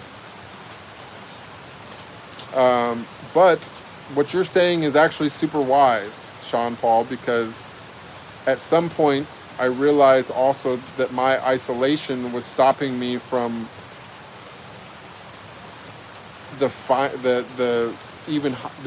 I came out of isolation to some extent now, because I realized, first, you become enlightened. They say, oh, if you become enlightened, go hang out with your family and see if you're enlightened. You know what I'm saying? You got to go and test yourself. Once you gain this gift that comes with surrender, you need to go, and you still have to practice. Enlightenment is not mastery. This is an important thing to understand. We all think of the enlightened masters of the world, right? And we're like, yes, that's the Zenith. But those masters, they didn't, maybe some of them became masters before they became enlightened, in a sense. You see what I'm saying? But most of them probably became enlightened and then became masters. Because it's not like a linear progression or something. It's like a crazy roller coaster, this whole consciousness thing. And, enlightenment is one of the phases, is one of the steps to it. But there's also a phase which I believe you probably need to be enlightened before you can realize, where you become free from illusion, right? To see through the illusion. And it's really more that part that I think, I'm not going to say that it requires it, but I required it for it to happen. It wasn't until I had isolated myself for about 2 years that I was able to take the red pill and actually see through the matrix. You know what I'm saying? Like, the enlightenment part was the moment that I became aware of my immortality. Right? But even then, I had not even achieved oneness. You know, that was the next thing that happened, was that I got to experience the state of oneness with mankind. But even that, it wasn't complete. Like, that gave me unconditional love. That gave me empathy, right? But after that, I got to experience oneness with the entire earth, with nature, right? And that's a totally different experience. This is like the as above, so below kind of thing, right? And even then, it still wasn't the end. You know what I'm saying? It wasn't until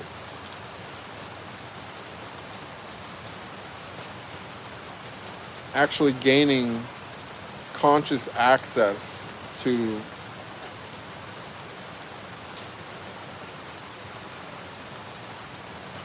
something that I was able to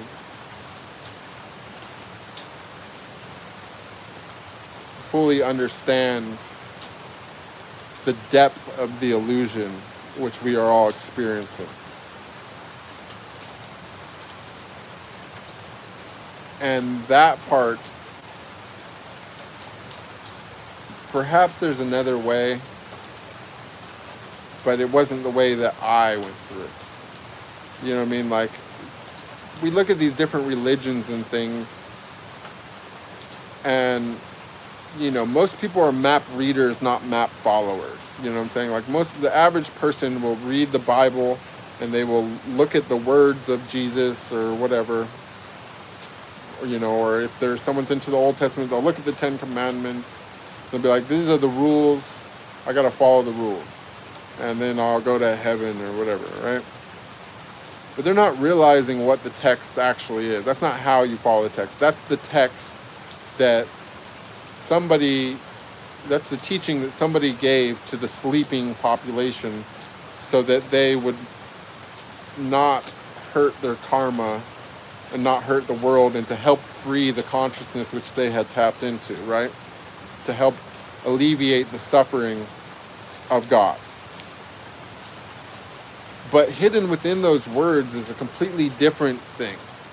It's a tantra, right? It's a technology, right? It's a guidebook, not for a set of rules that you're supposed to follow, but for a path to realization. And, like, for example, in the New Testament, you can follow the rules and things Jesus tells you to do, and that's good. That helps God. That helps alleviates God's suffering, right? It might even help you open your heart chakra, you know, through a state of surrender, which is a certain level of enlightenment. You know what I'm saying? You're now getting into these higher chakras, into this realm of spirit, right? But to go the whole way, you don't follow Jesus's rules.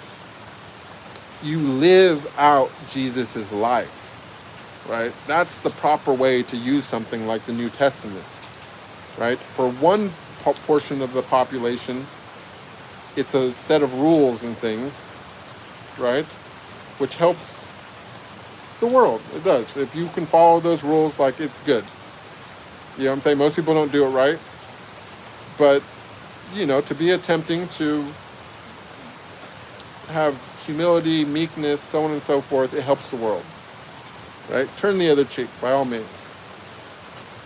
But if you want to become like Jesus, right? If you want to fully awaken to the reality, right,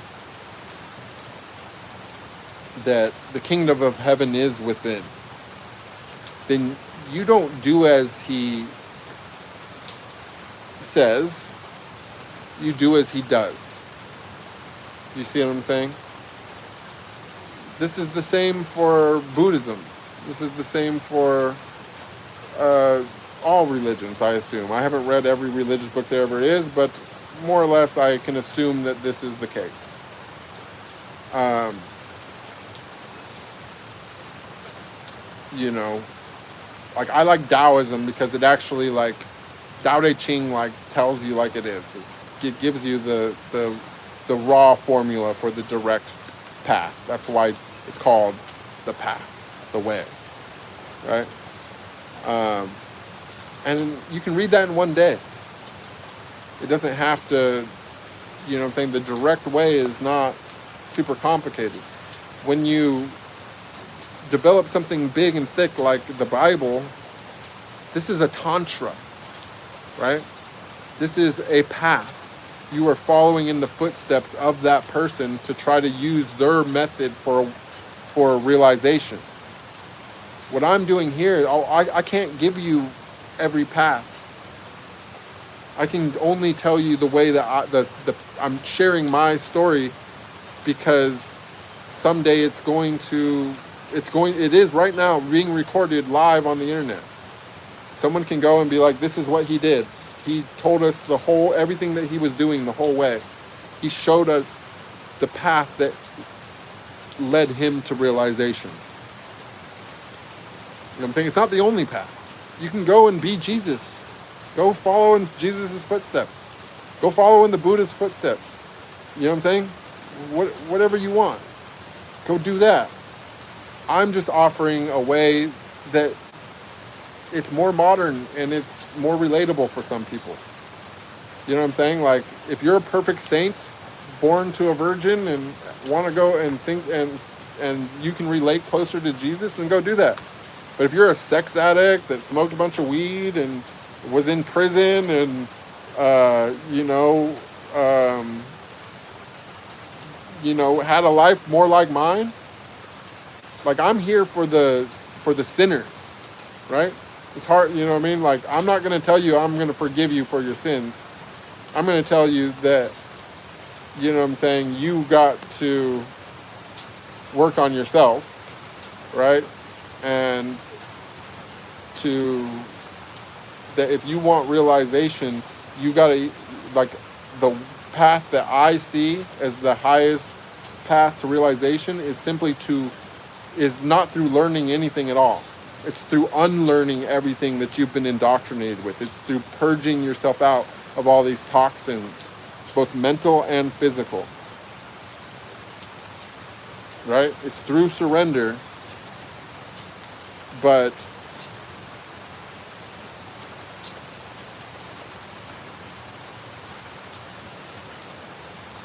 it's also through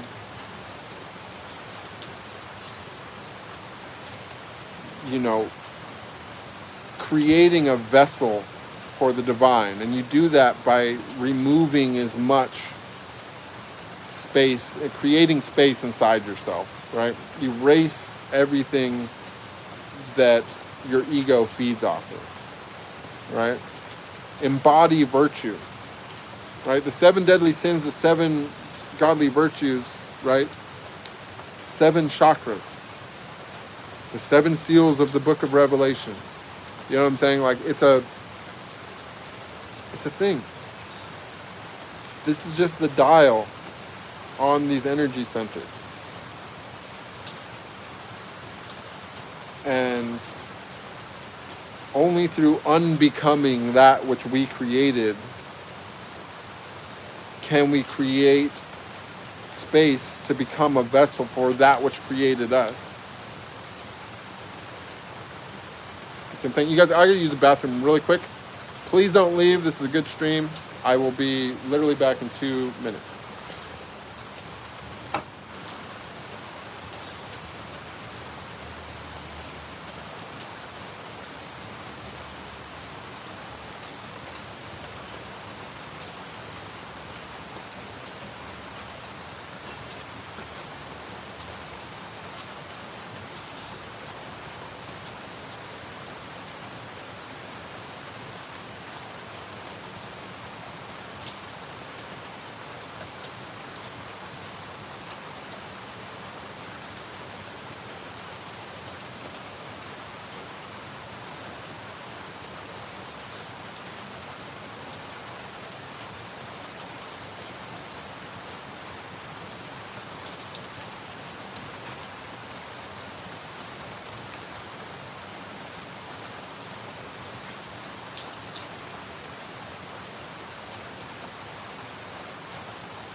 Okay, I'm back. Sorry, guys. I felt like it was a good rant, but I also felt like my urge to do earthly things biologically was interrupting my flow of thoughts. So I'm back. I hope that was a good answer, Sean Paul. Thank you for bringing some really good questions to the chat. Angeli's happy to hear the guys. Let's all take a moment right now. We're gonna let's just feel this for a second. I hope that you guys got some headphones, or some of you are on headphones. Let's just do a couple ohms. I want to explain something real quick while you guys get your headphones and stuff. Right? That because some people will their religion forbids things like the but I want to make it really clear that basically every religion has a very similar sound that is commonly associated with it, right? And that's because these what some people call seed syllables, right? These certain sounds, right? They vibrate in different parts of the body, right? And they activate energy channels inside you, right? So like amen, amen, right? Oh, it's kind of like right? Amin, you know what I'm saying? And for example, let's look at amin. So but e, right? This is the seed syllable of the mother, right? It's related to the electric channel within the body, right? So right? This is like the masculine and the feminine in one. You see what I'm saying? So it doesn't actually contradict anyone's religions in my own perspective, okay? These are seed syllables, right? They're primal sounds, right? All these sounds are written into our physicality, right? Into existence, right? So, it's not that it's contradicting, it's just that you know what I mean? They just have a different way of doing it. The E is the feminine. The is the masculine, right? So let's do 3 ohms together, just to feel what it feels like, because this is what, literally the very first time that I did this, that's how it happened for me, okay?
Anyways, thank you, Angeli. I wanted to share with that for people, since that is a very core part of my own personal practice, and it definitely led to the most life-changing thing that ever happened to me.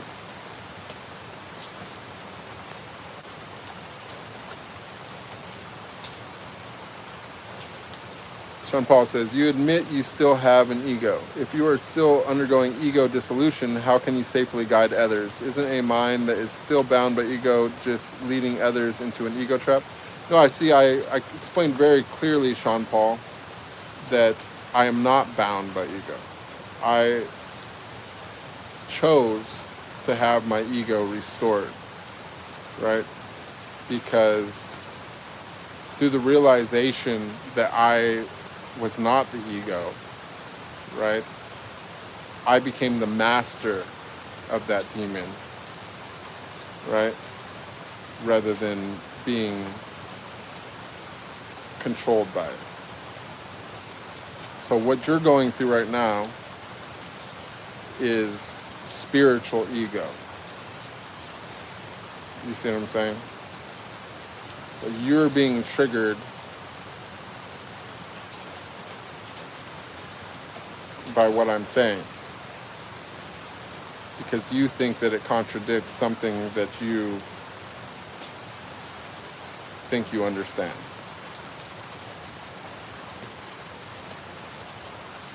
There's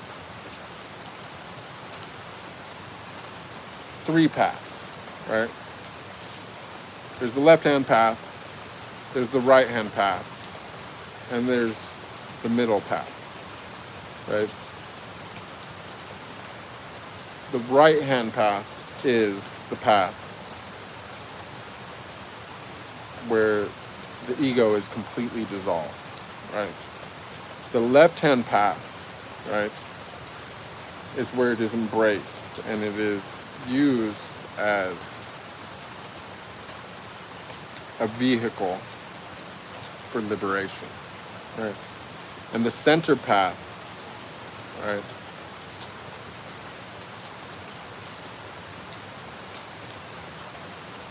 I'm sure you can fill the gaps there. Sean Paul says, if you transcend the physical, why maintain the evolutionary biological aesthetic of a mystic? Isn't dressing like a nomad just a neurological projection to make the ego look enlightened? Well, you could think of it like that. And, you know, I didn't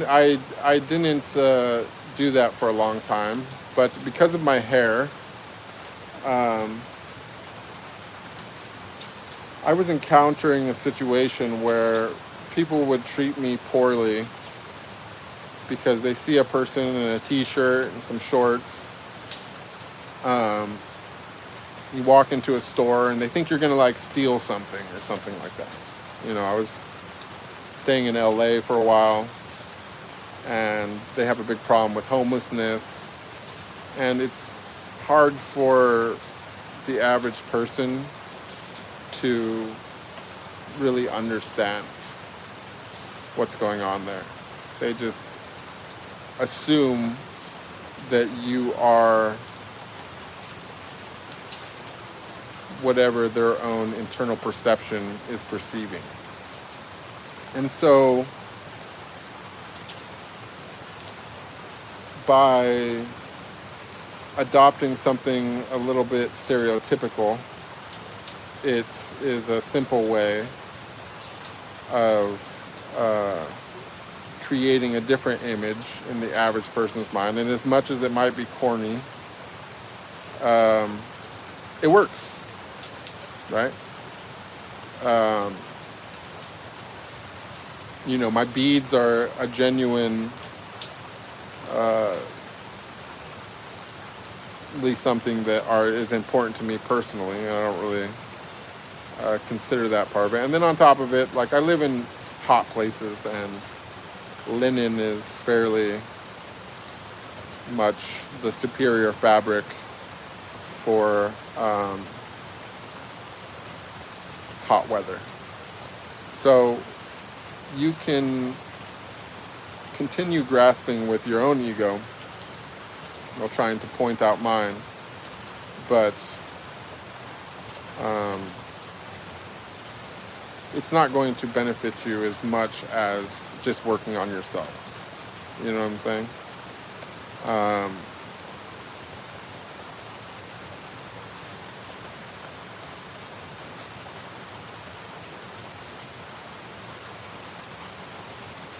But it is true that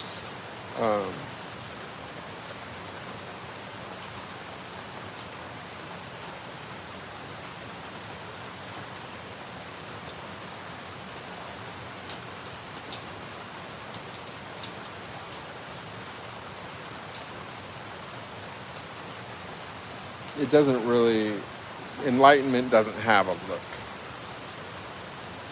you know. So if that's what you're trying to say, I agree with you. It doesn't. But, and keep in mind, I don't, you know, there's a certain,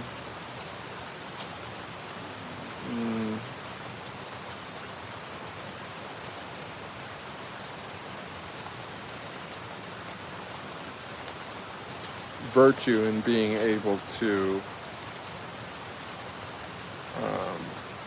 adapt to different situations, right? And so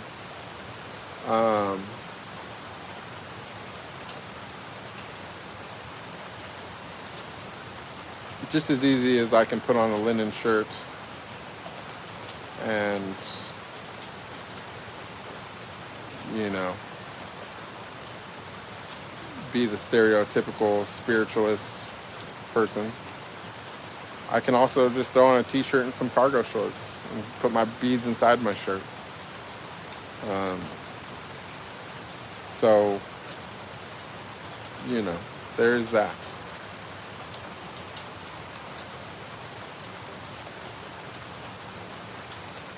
Forrest Hill says, ego death can be humbling. External sources of energy, ego, and influence manifested internally. I mean, it can be, it's eerie, honestly. You know, when you get used to having this voice in your head all the time, and suddenly it's not there, right? Or, in my case, that instead of just yammering on all the time, it only speaks when spoken to.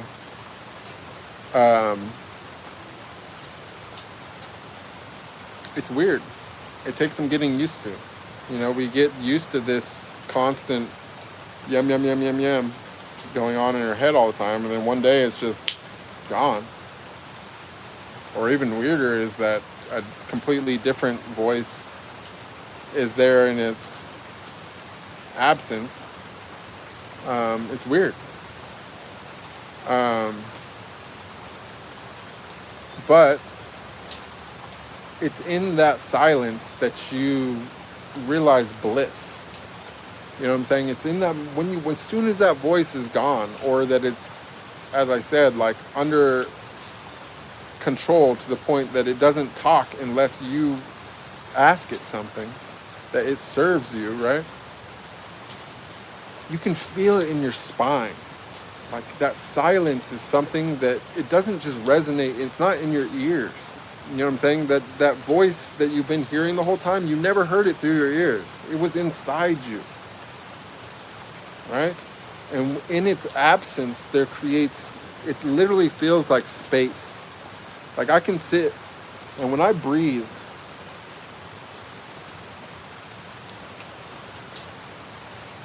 like I can feel every different segment of my brain. And I can breathe into each segment separately with like at will. And it feels literally like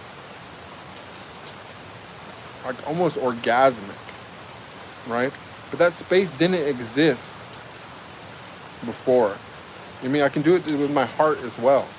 I can even do it with these lower energy centers, and I will feel physical effects. It's not the same as the upper ones where it feels like empty space or like this kind of orgasmic feeling, right? But like if I breathe into this chakra, like my stomach will start producing acid and I will start feeling like heat. You know what I'm saying? Like if I breathe into this like lower one, like I will, you know, start getting like basically like aroused. right? And I breathe into the lowest one, right? Like I will literally gain physical strength and even, and almost like, I don't know how to explain it, like a kind of feeling, you know what I'm saying? And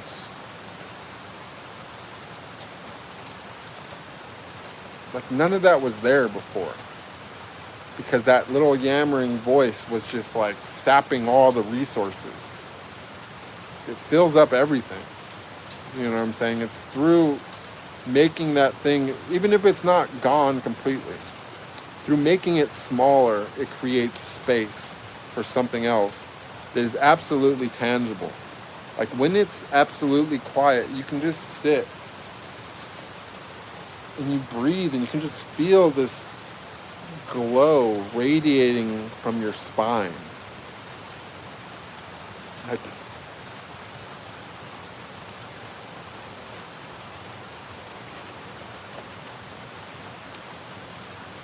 you know, I can go on and on about that, but it doesn't, you know what I mean? Like it makes it sound, it's almost like it's misleading. You know what I'm saying? Like it's a beautiful, beautiful sensation and it's amazing, but it, you know, it shouldn't be your motivation, but it is a beautiful side effect, you know, of it.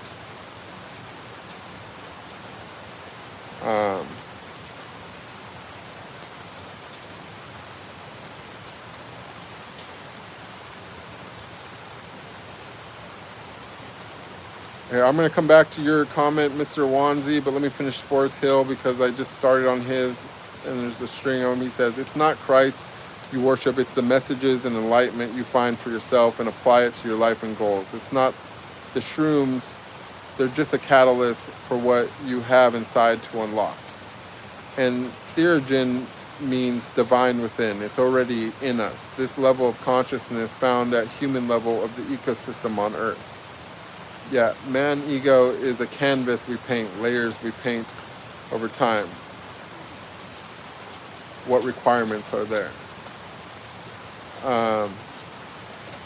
That's true karma. Yeah, exactly. Beautiful. I'm so happy to have you here, Forrest Hill. I hope that you'll become a subscriber and join us in other other streams as well. Mr. Wanzi says, how to deal with social anxiety, effective method like I always have what people are going to think about me or judge me, how to deal with it. Just realize that you don't have to deal with it. Like for me, personally, like it kind of just went away on its own. Do you know what I'm saying? Like, but long before it went away on its own, like like for a long time, the way before I had any kind of spiritual awakening, I had already dealt with what you're dealing with right now. And it's just the acceptance of being an introvert. The truth is like, most people are so self-centered that they're not thinking about you at all. No matter what they thought about you for the moment that you were in their presence, the second you left, you stopped mattering to them. You didn't make any impression on them at all. And it's not a bad thing. It's just that people are stuck in their own mind, in their own ego, in their own lives. They got their own stuff going on. You're the only one thinking about you as much as you are, right? And it's not a bad thing. It's not that you don't matter or anything like that. It's just that people are caught up in their own stuff. Nobody's judging you. And if they did, it's a product of their own perception and their own ego, right?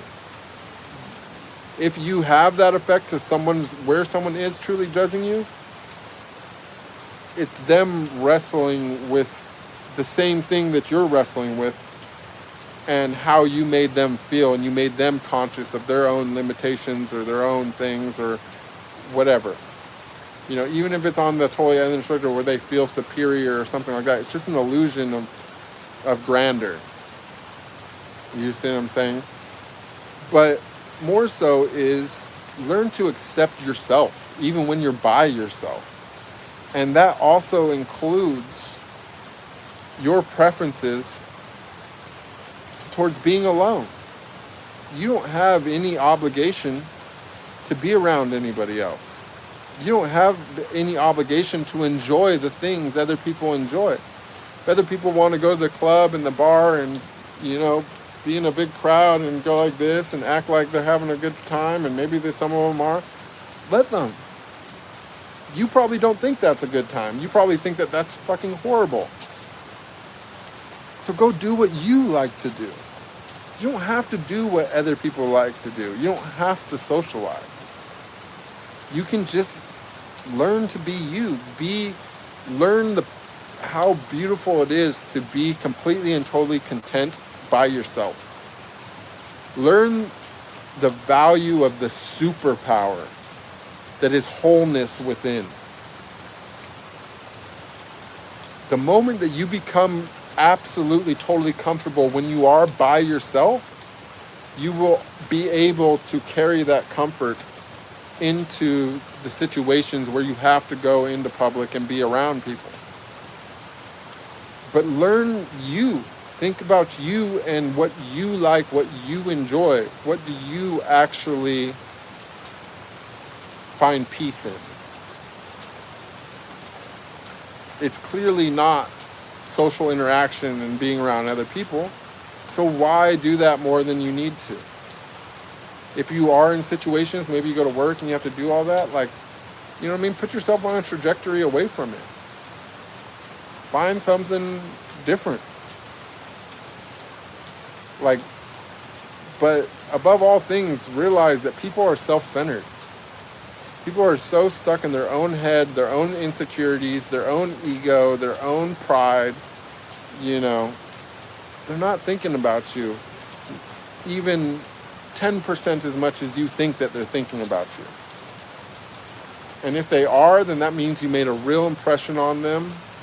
And no matter if that impression was bad or good, if they are a person who is focused on any type of self-improvement or goodness, that impression that you made is going to benefit them one way or the other eventually. Right? And if they're a person that is just a negative, hateful, spiteful person,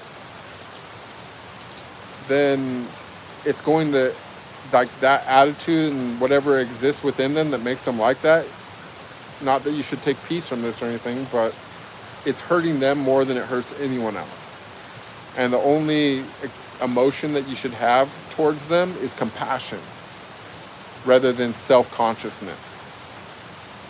You know what I'm saying? Because truly the only person that's judging other people negatively just because they seen them in public or something like that is a person that's in absolute turmoil. And so the only thing you should really feel about them is compassion. You should really understand that their situation is so much worse than yours. And don't take peace in that, but you know what I'm saying? Just have compassion for them rather than self-consciousness. Okay, back to the chat. Glad you're enjoying the thing. Old School Grandma, good to see you again. Thank you for coming. Johnny says, great perspective. Thank you so much. Forest Hill, again, thank you for what you said. I thought it was really insightful. Loved it. Mr. Wanzi says, what's your take on social media, Instagram, screen scrolling addiction? Is it also okay, disconnection from nature and making connection to God on mobile scrolling? No, it's not okay. Fuck no. Excuse me, my language, but look. You can use these things for a good thing. If you're here right now and it's helping you, it's a good thing, right? If you're going and you're, watching videos of people getting attacked and World War III and news and whatever that's causing you fear, or you're watching, you know, like lustful things, you know what I'm saying? Like, and you're Instagram scrolling, like thinking, oh my God, like I wish I had a girl that was this hot or whatever, and like not realizing the reality that it's like half of them are AI and the other half are not as cool if you meet them in person as they look. You know what I'm saying? Like, then it's a totally negative thing, right? If you're, you know, have the option of doing something else and you're just doing that compulsively, it's like the worst thing ever, right? Like this device right here, combined with the little numbers that they put on it, that is your bank account and all that, like this is the modern day shackle. This is literally the chain around your neck, right? It's like there's stuff going on that way, but you can't look that way because you locked up on your phone, right? So no, it's not okay. You know, a good practice is, you know, minimize. Like if there is things that are helping you, do that. But don't doom scroll. Don't let them. This is the number one rule on the phone. First off, don't use it within an hour or two of when you wake up or before you go to bed. Don't let it be your first impression of the day. Don't let it be your last impression of the day. Okay, like it's hard to live without them. It's hard to say go throw your phone in the ocean or get a dumb phone, because nowadays you'll pay extra at every store without their loyalty card and everything else, this, that, and the other, right? But don't let it be the first thing you see. Don't let it be the last thing you see, right? And don't, by all means, listen, this is the most important one. Do not subject yourself to short form content. If you want to watch something, you go to that channel and you watch that. Or you want to search something, go and search that thing and go read about it or whatever you got to do. But do not scroll. Never scroll. Number one rule is no scrolling. Okay? Back when this first all came out, it was timelines. Things would come out as people were posting them. It was people that you followed and you would get updates. Now you go to look at puppies and you swipe and you see someone getting attacked. Or you see something about World War III or the next big virus or whatever it is. This is how they control you. This is how they divide us as a people, right? This is how we are being conquered. It's through short form content. This is one of the number one ways that they stop you from freeing yourself, from exiting the matrix. This is how they keep you hating. This is how they keep you fearing. This is how they keep you in a shame state, in a guilt state. This is how they keep you in lust. Like, don't scroll. Never scroll. Don't look at it before bed. Don't look at it when you wake up. And don't scroll.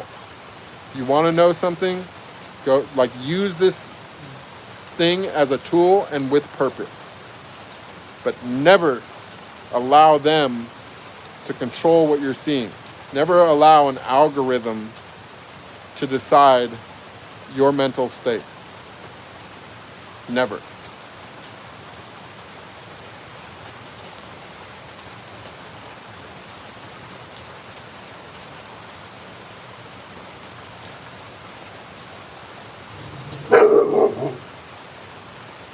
See, Mr. One says, why don't you preach to fans who scroll on Instagram or always being present in Chrome is also a way to get connected to God with dopamine?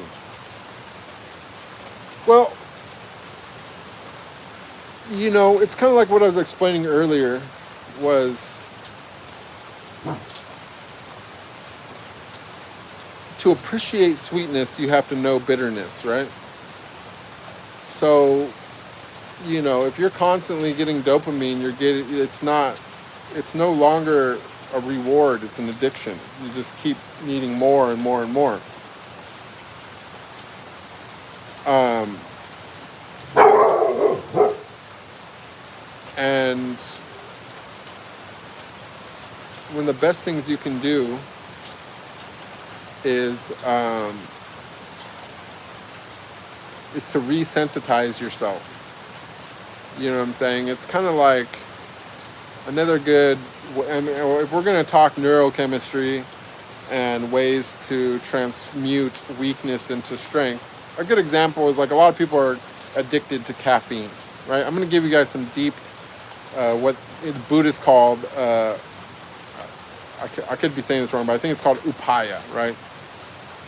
Skilled teaching, right? So for those that are like addicted to caffeine, for example, you might say, okay, like I can't function without it, this, that, and the other, I need it, like I'm gonna have such bad headaches, oh, why would you ever quit? Oh, it's not that bad, everybody does it. You can make all these excuses for it, right?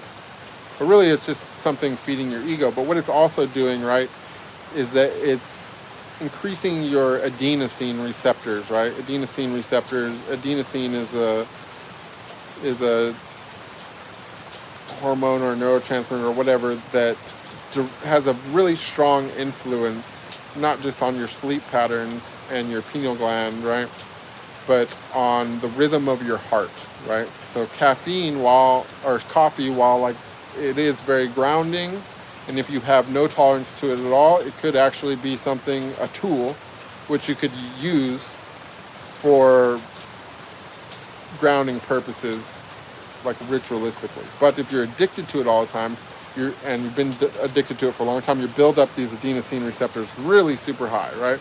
So why you have really bad withdrawals from it. Now, if you can get past the headache and the pain and all that with the withdrawals, now you're entering a state where you're tired you're very tired, and it's hard for you to stay awake.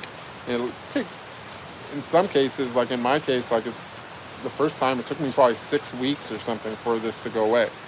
But during this time, it was also when I started having a lot of lucid dreams, started having extra deep regenerative sleep, and I started realizing,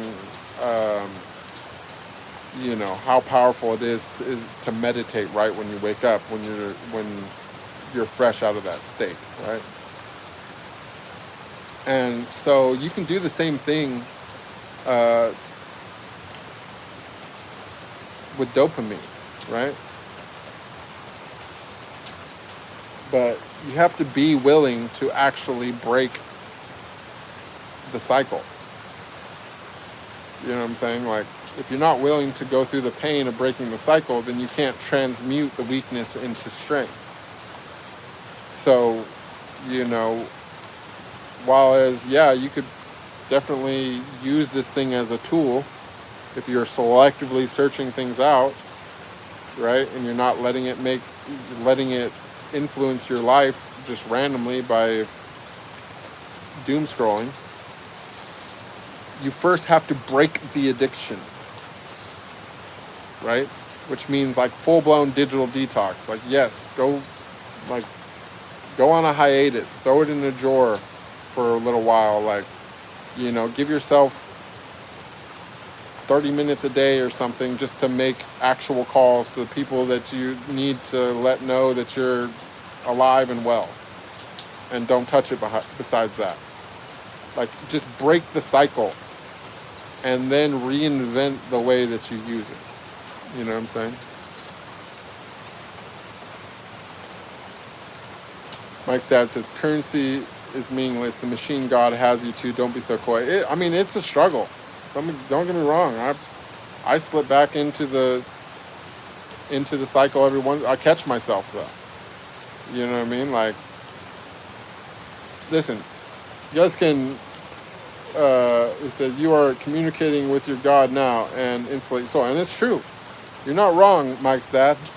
Like, the truth is that there is enough latency right now between this recording and receiving on your stream, and the technology exists with deepfake and AI, voice simulation, everything, that for all I know, if they really wanted to, if they really viewed me as a threat, or what I was saying was threatening any kind of establishment in any way, shape, or form, they can easily change exactly what I'm saying in live, real time, and deliver something else to you on the other side. It's possible. They're probably not, but it is possible. And it definitely can be done in post. The recordings and everything else can be changed. You know, whenever I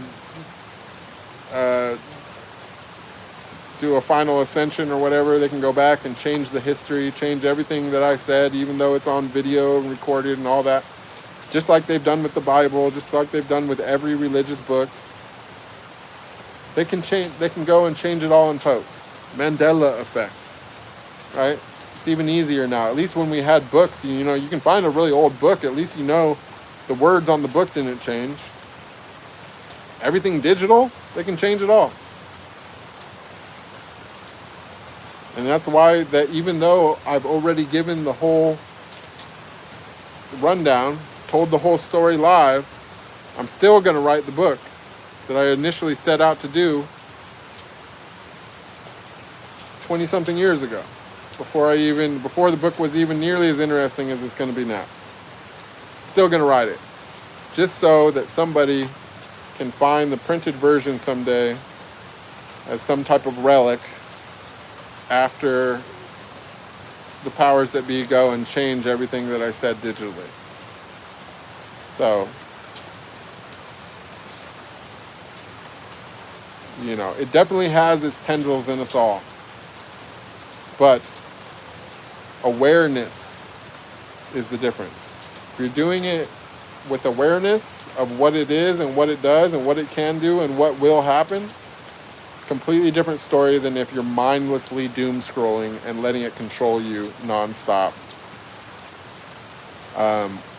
without any thought about it. Just like if you're just, you know, shoving flesh in your mouth, right, without just thinking of it as something that you went and bought, an inanimate object that you went and bought at the grocery store, rather than thinking about the animal that screamed as it died and lived an entire life of suffering and is literally dead cells rotting on your plate that you're stuffing in your mouth, is completely different than if you are sitting there eating something for survival, you know, with absolute consciousness that what you're doing is disgusting, right? You eat a piece of meat like you're eating your own son is a different situation than if you're eating a piece of meat like it's an inanimate object that you just bought at the grocery store, when it's a dismembered carcass of rotting flesh.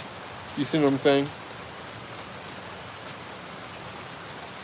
You know, and you could say the same thing about fruits and whatever. You could be like, okay, like going and finding a fruit in nature and eating it is a completely different story than going and buying a factory farmed piece of fruit that 1 million insects died to make possible, you know, or something that, you know, a bunch of ground squirrels and mice and field mice and everything else got ground into the ground to create. You know what I'm saying? Like, if you are just mindlessly shoving things in your mouth rather than being aware of how that thing was created, it's a completely different situation. And I'm saying, do we have to eat? Most people do, right? Can you do it consciously?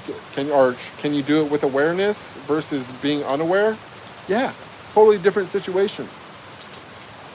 And same thing goes for the phone.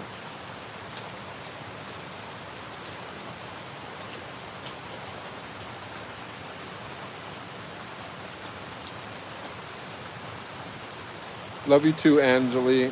Have a good day if you have to go.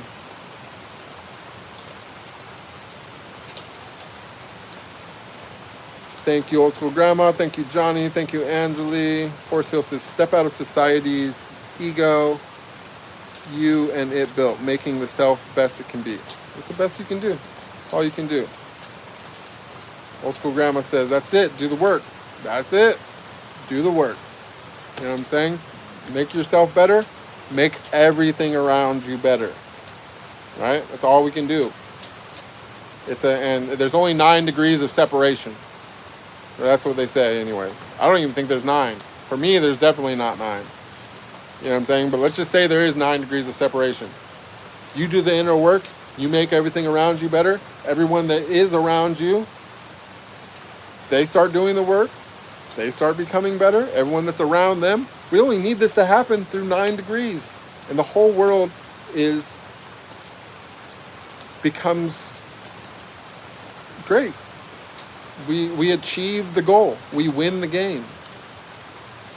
9 degrees of separation just by focusing on ourselves. And that which is around us. That which is in our immediate vicinity where we can actually do something. You know what I'm saying? Like, I don't know. I hope that this is really getting out to people. If not, at least it's helping me do my own work, my own self-work. So either way, maybe it's helping, maybe it's having a deeper reach than that, but this is what's in my vicinity. This phone is in my vicinity.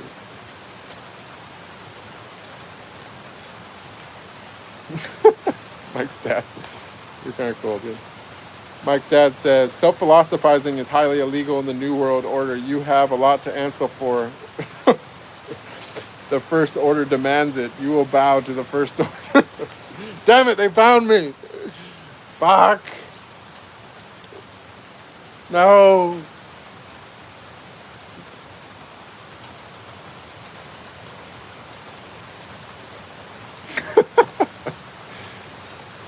Forest Hill says, that's the construct. My dad says, you should try breeding. It's your duty as a human. Yes, you are right. We control the system. We are the system. Yes, correct. Now your next mission will be, you're going to go for a walk to your lower powerlifting gym and you're going to become a caveman. So funny. Awareness is key, bro. Mike's dad, when I skipped your first comment when he says, I'm Mike's dad and I know everything. I skipped it because I thought it was going to be like an AI troll account. But you really do know everything.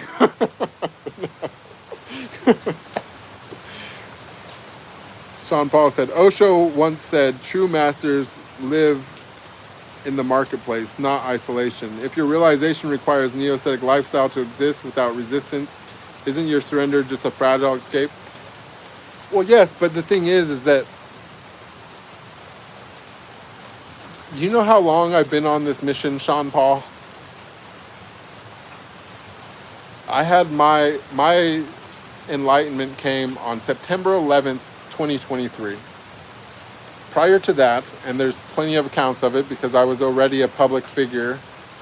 I have thousands of scenes on the internet, billions of views from those scenes. This isn't my ego, this is just I'm stating like facts. Not to mention that is that I was also streaming prior to all this about conspiracy and whatever other bullshit I was into at the time. And there was an instantaneous change, which is all documented here on the internet. After that change, I adopted a neo-ascetic lifestyle for 2 or 3 years, okay? I have since then realized exactly what you're saying, and I've decided to come back into civilization and hone myself in a more trying situation. First, I started with my family. I went and spent time with my family. And I realized the parts of my shadow that still needed integration there, right? And once I was able to hold my frequency, even in situations that were triggers to me, I started realizing the contagiousness of it. Everyone around me started changing. Their lives started getting better. Their mentality started to get better. Their emotions started getting better. Everyone started getting better just because I was able to hold my frequency. So I'm like, okay, cool. Then I went back into my old industry for a little while with the intention of bringing unconditional love into a place full of darkness, right? And I got involved with a woman that I consciously got involved with because she had 2 attributes. Number 1, her personality meshed with mine perfectly. right? And number two, everything that she did in life outside of between us was like everything that I despised, right? Everything that was still existed as a trigger to me. Everything that made me see what was left of my own shadow. And I immersed myself completely in that, right? Until it broke me down again, right? Then I removed myself from the situation, sat with that grief, sat with that realization that of my shadow, and I integrated all that as well, right? Now, whatever I'm doing now is my own business, and I'm still continuing this shadow work, to which I feel now is more or less, not entirely, but almost fully integrated, right? So this is the middle path, right? There's the right-hand path, total ego dissolution. There's the left-hand path, total ego, you know what I'm saying, embracing the world, right? And there's the center path, which requires absolute integration of both the light and the shadow. This is a difficult path. Not everyone can walk this path, okay? Osho was probably one of the people that did walk that path, okay? And I love Osho, okay? And he's not wrong. But what you're watching is still a work in progress.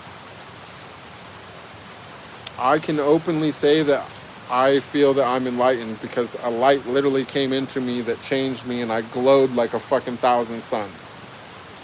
Literally. Okay?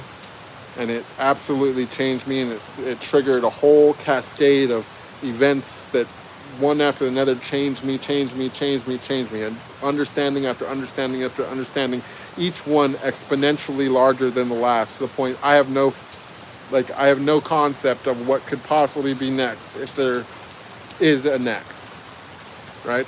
But that's not mastery. I've never once in the history of all these streams, hundreds of streams, ever claimed to be a master or anywhere or anything but a student. I still view myself completely as a student. But what I'm doing is I'm creating a recording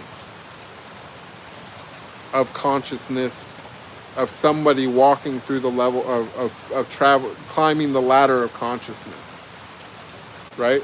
I make it a point of coming on here to answer questions every step along the way. And there's definitely things that I would take back from the past that I understand now, because I realize that they hurt people more than they help people. And this is why I put all my past streams behind the paywall, because I don't just want them open to the masses. I want them open to the people who are really, that will pay for it, because the people that will pay for it are the ones that are going to sit and watch them all in chronological order, because only someone that's paying for it is going to appreciate it for what it is, and consume the whole thing, instead of just finding one stream that was from 2 years ago when I was nowhere near where I am now in my understanding, and taking that for what it is. You see what I'm saying? So now I'm filtering out little pieces that I'm willing to stand by, and like releasing them on the internet. And if somebody wants to subscribe to the membership to get all the past streams, that's why it's called Process Examiner, because it's for people that want to examine the entire process in chronological order, right? And if you want to understand me better and see my process of ego dissolution, you can do that. It's there for you. I'm recording it all live as it goes. Enlightenment is not mastery. I'm still going through my process. Now, am I currently neo-aesthetic? No, I'm in a beautiful house. I'm not showing, I'm a humble person. I'm not showing off where I'm at and stuff, but I'm in a great place. I'm living lavishly right now. Okay? It's not something that I brag about or make known, whatever. But how did I get to where I'm at? 3 years in isolation, sitting on the beach, meditating and immersing myself in nature, eating almost nothing. You know what I'm saying? It worked. The neo-aesthetic lifestyle worked. I'm not saying that you should, like, by all means, continue your life as it is. If you can realize the self, if you can dissolve the ego while living in a completely normal life, or going to work at your 9 to 5 for your little fiat paper tickets, and or reading holy books or reading self-help books about, or watching Osho or whatever it is, watching spiritual shorts or streams or wherever you're getting your information, if you think you can realize the self like that, power to you. Congratulations. You did what I've never seen anyone do. It's not how I did it. I'm sharing the way that I did it. I'm not telling anyone to walk my path. I was also in prison for 4 years. I was also an adult film star for over a decade. You know what I'm saying? Can you walk my whole path? You're just focusing on the neo-aesthetic part because it's the hardest part. Or you think that it's a hard part, or that for whatever reason you are against it. But that's your ego, because maybe you're going, oh, neo-aesthetic, I can't do that. But that's what did it for me. But that's not what initiated me. That's not how I became enlightened. That's how I am progressing towards my mastery. You see what I'm saying? It's not a linear process.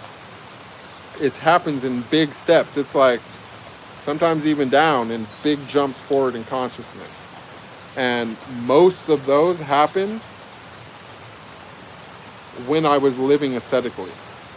Do I plan on returning to ascetic lifestyle? Yes, I do. But it's for a completely different reason. It's because I like it. Like, I don't just like it, I love it. It's my favorite thing. Like, I've come out of that out of duty. What is the name of the stream that I'm on? Sunday service. Like, I'm doing my service. Like, I'm putting in the work. Right? I'm communicating with other fractalations of myself, even you, sitting here challenging me, talking about ego and referring to other masters or referring to masters and so on and so forth. I've never claimed to be a master. I'm working on my mastery. This is my path. Part of the path of mastery is you realize enlightenment, and instead of going into the woods, you come out and you do service and you teach people what you know. But the highest realization, the end realization, whatever comes next, is going to be beyond words, because so much of what has already come is beyond words, can only be experienced. So why do I push the ascetic lifestyle? Because the ascetic lifestyle is what leads people to having the experience, and the experience goes way far beyond what anything that can be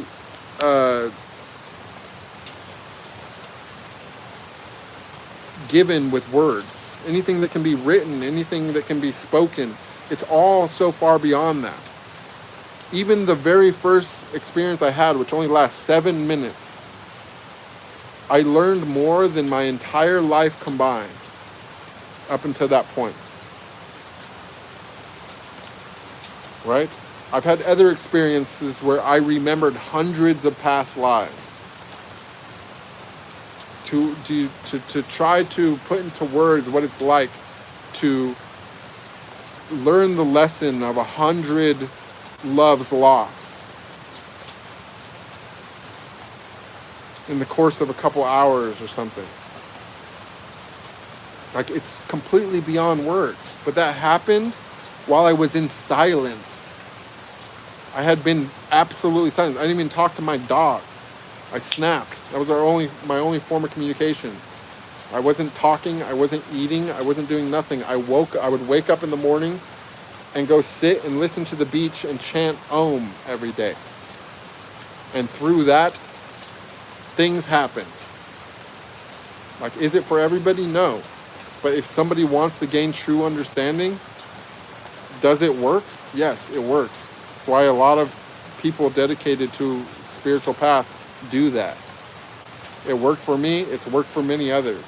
Some, they don't, it's so blissful, it's so amazing, it's so good. It's not a punishment at all. People think, oh, that sounds like torture, but it's not. It's bliss. Coming back into the world and being part of this fucking nightmare, it's a service. It's something you do for other people. You see what I'm saying? It's the difference between, it's like in Buddhism, they call it the bodhisattva. The bodhisattva is the one that delays nirvana to come into the world to help try to free others, right? And the reason, I'm not saying, okay, the second part is just my own take on it, but my own take on it is that the reason why they do that is because once you realize oneness with your creator, you realize that you are experiencing the suffering of everybody on the planet simultaneously, and that it's not just about your own liberation from the cycle of karma and rebirth. It's about the liberation of your creator from the eternal death sentence of the cycle of karma and rebirth.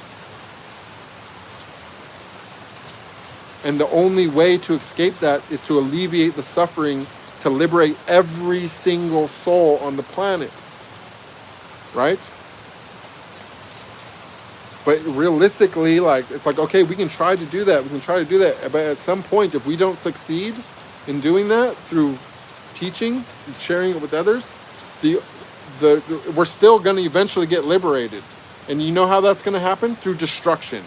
It's all going to be destroyed, and then we'll be free. Up until that point, if you've actually realized oneness, you trying your best to be right about the initial, the original bet, the original wager of can you create a world without suffering? I'll try. And if not, I'll destroy the whole fucking thing. That's the original bet. It's creation, right? Sustaining that creation.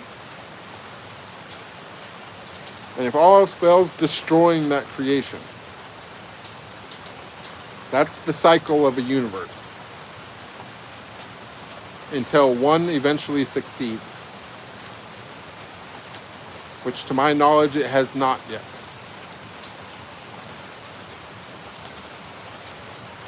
Angeli says, I'm watching you from saying I really love the way you explain everything.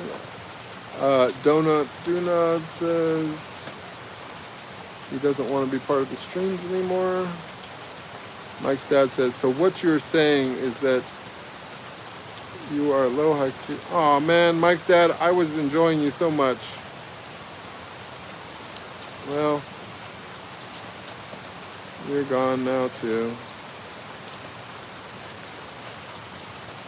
Johnny's enjoying the perspective. Sean Paul says, meditative mastery brings deep awareness to involuntary physical actions, including blinking. Since you blink constantly, does it show your mind is still experience inner friction and lacks true? I don't know. Sean?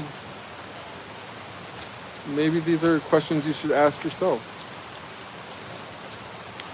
Sean Paul says, you went from exploiting primal desire on camera to a public neo-asceticism.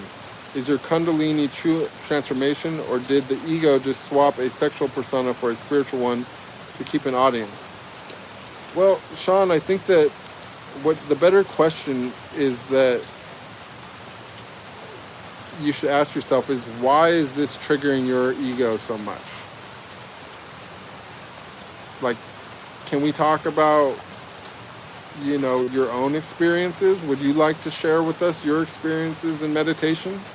You seem to have consumed enough content to have an opinion about it. You're going all the way down into the way that someone blinks as a sign of meditative prowess or not. Okay, like I've already, and you're also clearly not listening to anything that I'm saying, because I just explained that my deepest states of meditation have come when I was doing things like even driving, walking, like completely actively doing things. So you're not listening to what I'm saying. Sean Paul says, you look like an enlightened leader, yet you avoid direct answers to ramble into unrelated thoughts. If your mind is truly still and surrendered, why can't you simply answer simply from the present moment? That's exactly what I'm doing. You just don't like it because, see, your ego is being triggered. You see what I'm saying? This is called the spiritual ego. Somewhere along the way, you have convinced yourself that you understand something which you do not understand. And that is extremely clear in the things that you are writing. You see what I'm saying? If I can perceive that simply from reading your comments, which no matter how negative they are towards me, I'm still happy to read out loud, because you are showing something, and you're also giving me, I don't want to say ammunition, but you're giving me inspiration to shine. By all means, as negative as your comments are, the best content that I've given out today has been in response to those negative things. Do you see what I'm saying? And those things are all stemming from your own spiritual ego, because you've convinced yourself that you understand something which you clearly do not understand. You see what I'm saying? You read things, you watch things, you hear things, and you take them as truth, but you clearly have no actual experience with those things yourself. And this is why it's triggering you, it's triggering your ego in a negative way to listen to me. Like, you can go and do something else. If you don't like what I'm saying, you can go back to reading Osho. You can go back to watching shorts of whoever. I don't know who, or Sadhguru, whoever is, you know what I'm saying, you view as actually enlightened. You know what I'm saying? You don't have to be here. You see what I'm saying? But your ego is enjoying this conflict that you're going through listening to me. Like, what you calling it rambling, everybody else in the chat is sitting here going, that's an amazing point of view. That's making me think. They like that. You see what I'm saying? Because they're not approaching it with ego, they're just listening. But you're not even listening. You've formed an opinion, and you've decided to stick to that opinion no matter what that I say. Like, that is, I don't even know if that's spiritual ego. That might just be base level demonic ego. Like, you can benefit more from realizing that you're being triggered than you can from anything else that I'm saying right now, because you can't even hear what I'm saying. You see what I'm saying?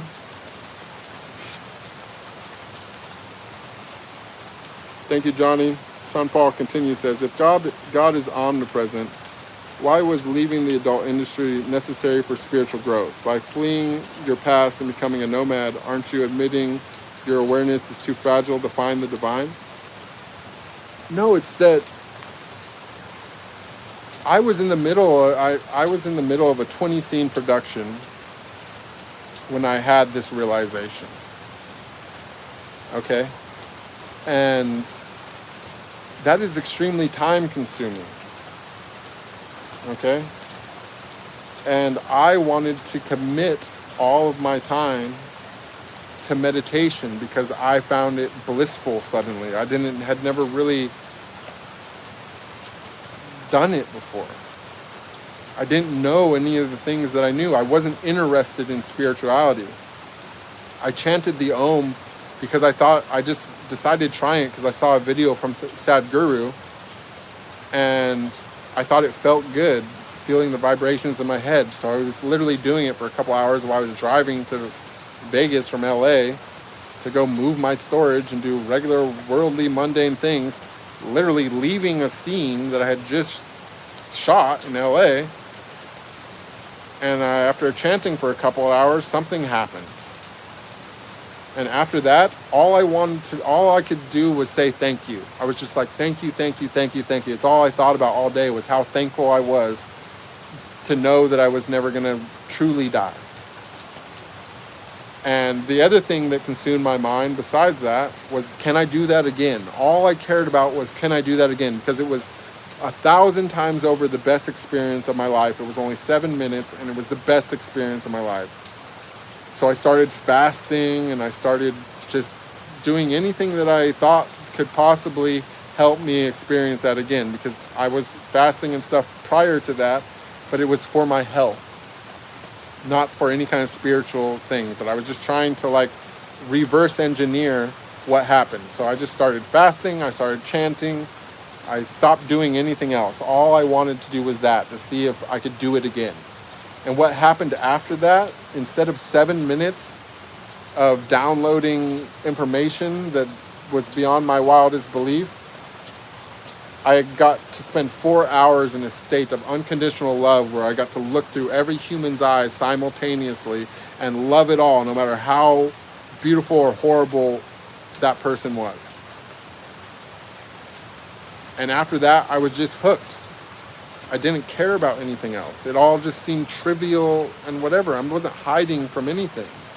I wasn't fleeing my past. I finished the 4 scenes that I had left on the production before I quit. But, I decided to quit drinking coffee after that as well because I wanted to purify myself. And I had 20 scenes to edit, and I said, there's no way in hell I'm going to sit here on the computer and edit 20 scenes when I could be meditating, and I'm tired from not drinking coffee. So I stopped. I just said quit, because all I wanted to do was meditate. All I wanted to do was spend time in nature. And without even knowing what was going to happen, things kept happening, and each one was so many times greater than the last one that it was easy to dedicate my life to it. It was only until I left the ascetic lifestyle, because at some point I realized that the only way forward was to integrate my shadow. And so I started going back and looking for all the things left in my life that could possibly trigger me, and integrating that into myself by looking at it through the scope of compassion and understanding and unconditional love. And realizing the scope of perception, that we are all limited to our own awareness and our own experiences, right? And our own understanding. Like even you, though I sense a negative vibe from you, I understand where you're coming from. Like I do, right? And when you start talking about blinking and things, I came to fully understand your own limitations, just with something as simple as that statement, right? But by all means, like, realize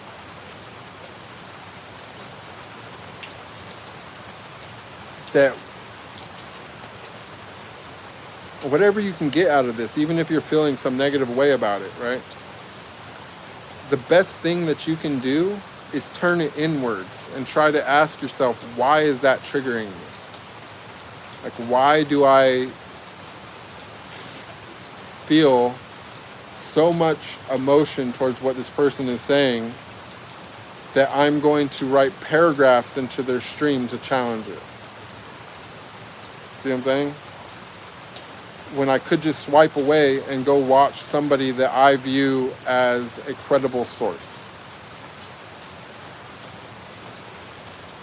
Do you know what I'm saying? Like, you're choosing 1,000 actions of typing every letter that you're typing versus a single action of swiping. Why are you doing that? I'm not saying that I don't want you here.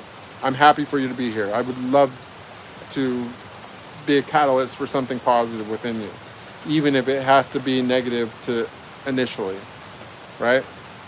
But ask yourself, I'm not asking you, ask yourself, why am I choosing this? What is it that this person is saying that I can learn from? Even if you disagree with everything that I'm saying, like, try to learn something from it. Try to ask yourself, why do you feel that way? Why do you feel like you need to challenge this?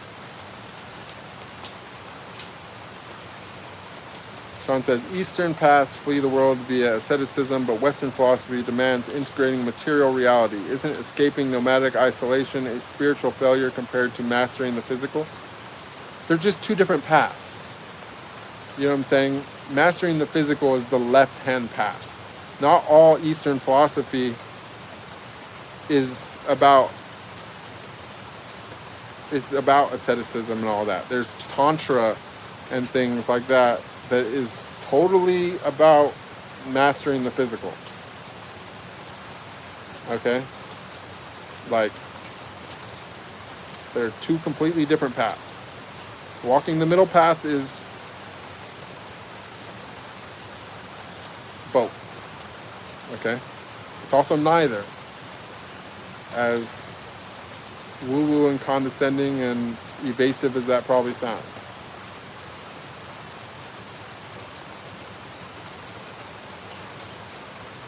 Sean Paul says, you wear the traditional beads and robes of an ascetic, but Jesus taught that true divinity requires no outward spiritual uniform. Aren't Christ's practical teachings on love deeper than any mistake? Oh, okay, now I understand.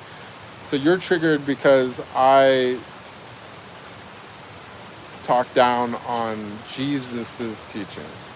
But the thing is that it's not Jesus's teachings. You know what I'm saying? Like, the things that your Bible that you are triggered by is not Jesus's teachings. Do you know what I'm saying? Like, you can't tell somebody that I'm the way, the only way to the Father is through me, and also say the kingdom of heaven is within, without contradicting yourself. You see what I'm saying? The teachings in the Bible can only take you as far as the heart chakra. It closes the upper chakras because it's not based. It just doesn't contain that. The only way to go the whole way is to live Jesus's path. If you will walk the entire path, all the way to the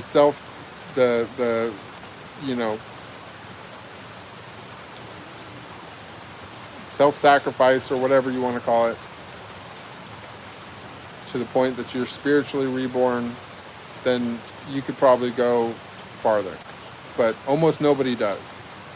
I've been interviewing and talking to people in my private life of all different religions, so on and so forth, for a while now. And of all of them, of all religions, I find Christianity to be the most compromised. And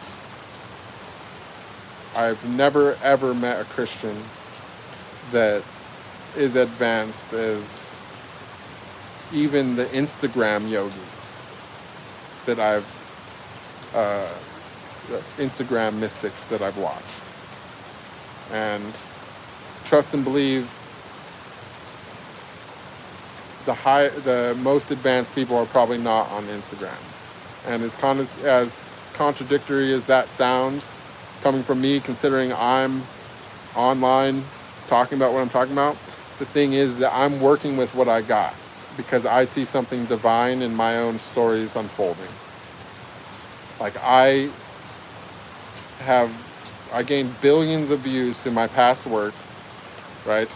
And all the people that are following me are people that have addictions, and it's like the exact crowd of people that I gathered through my work in the adult industry is the exact people that need to hear what I now have to say.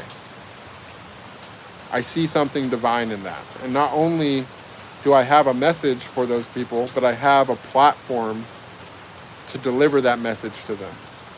You know what I mean? Like, I can even continue creating, if I want to, I can create adult content.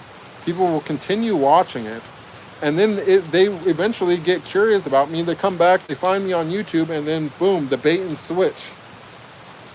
Asceticism, semen retention, sexual energy transmutation. Like, it's a perfect system. I didn't even come up with this system myself. This is a system that's so perfect, it can only be considered divine. It's the divine comedy of God. Like, it's hilarious. Do you see what I'm saying? Like, bring me your sinners. You know what I mean? Like, you can go and look at Jesus and whatever, and the ones and Christianity, and you know what I'm saying? Everyone that's shaking the wagging the finger at you and saying you're bad because you did this and that and blah blah blah blah blah.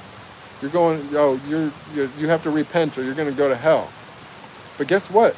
The sinners of the world, the convicts, the people that have been through real life, like, they need spirituality more than the people born to the Virgin Mary. Okay? Like, and guess what? Those are my fans. Those are the people that were following my past stuff. And let's also face it, I'm not the prettiest man on the planet. So the people that were subscribing to my past work, not to say that every single scene I've ever done was, perfect, but what I get as far as compliments to my past work is people saying things like, wow, how do you perform like you're in love with every woman every time? Most of the people that like my stuff, they like my stuff because it was passionate, it was caring. It was, okay, yeah, I did some fucking horrible scenes too, but it was a small percent compared to the ones, and those aren't the ones I'm best known for. What I'm best known for are things that were a loving, romantic style things that were real. So those people that like that kind of stuff, even though it wasn't coming from the prettiest man on the planet, that they still chose someone that was, being real. It already shows that even though they were living in a lustful state, doing lustful things, that they have that spark, of being able to go a different path, of wanting something else, even when they're giving in to their lustful things. Like, nobody could devise something like this. Only God could come up with this. I didn't, what? Convicted? Like, how many, are there any other porn stars in the industry that were successful, that were in prison for violent crime? You know what I'm saying? I smoked probably a ton of weed in my life. I was in the adult industry, not just in it, but like highly successful in it. And then I'm just driving to Vegas one day. I said a sacred sound and became a completely different person overnight. Like, nobody could come up with this shit. Like, this is God's design. Like, if I didn't come on here and use the platform that I had to share what I'm sharing, I would be directly insulting the only one that could orchestrate something like this, the only one that could come up with a story like this ironic, this paradoxical, or this entertaining. Like, it's hilarious. It's literally hilarious. And you can't fake this. Okay? Like, if my beads are offending you, I don't know what to tell you. These are not even traditional beads. Do you see a tassel on here? This is my own design. Okay?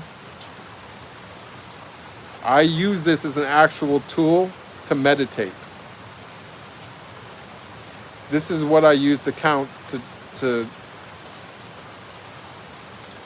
chant my mantras. okay?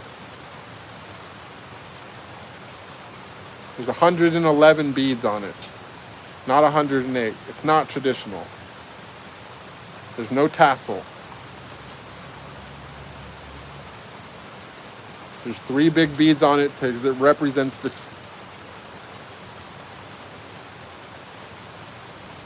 3 that created everything.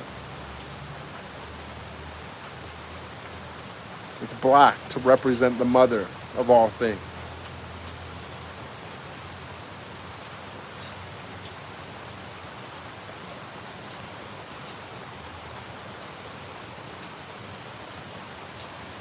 Thank you, Johnny.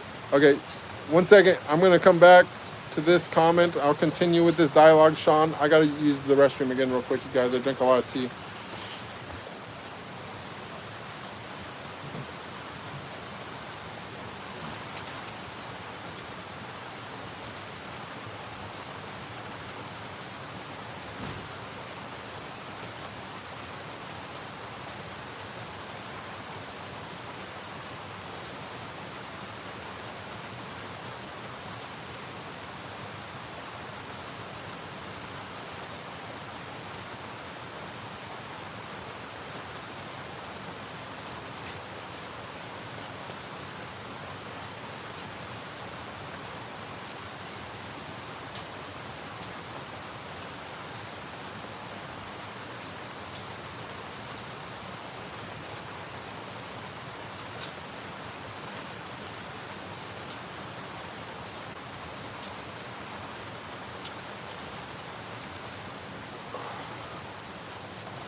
Okay, where are we, Sean? Let's do this.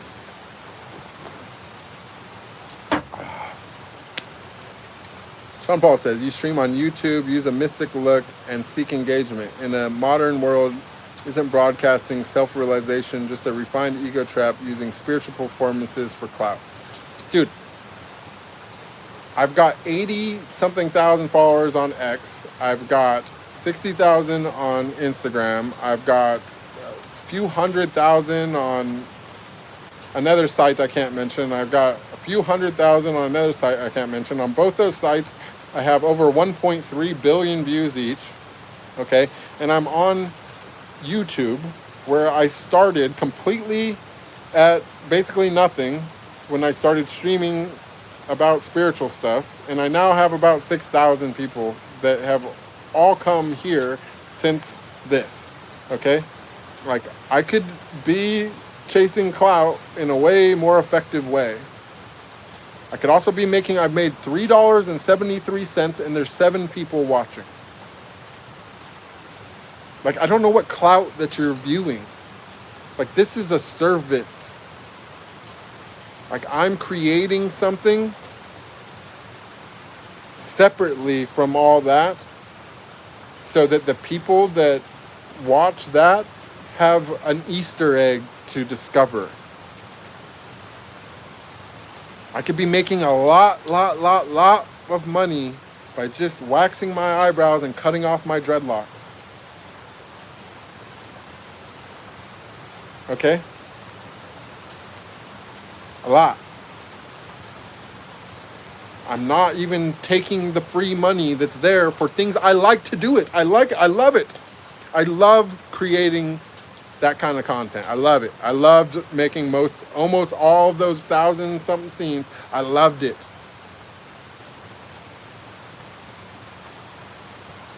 Okay? And I made a lot of money doing it.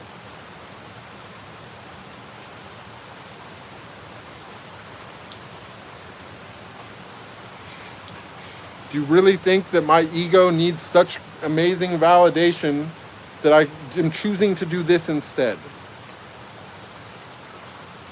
Like, think about what you're saying.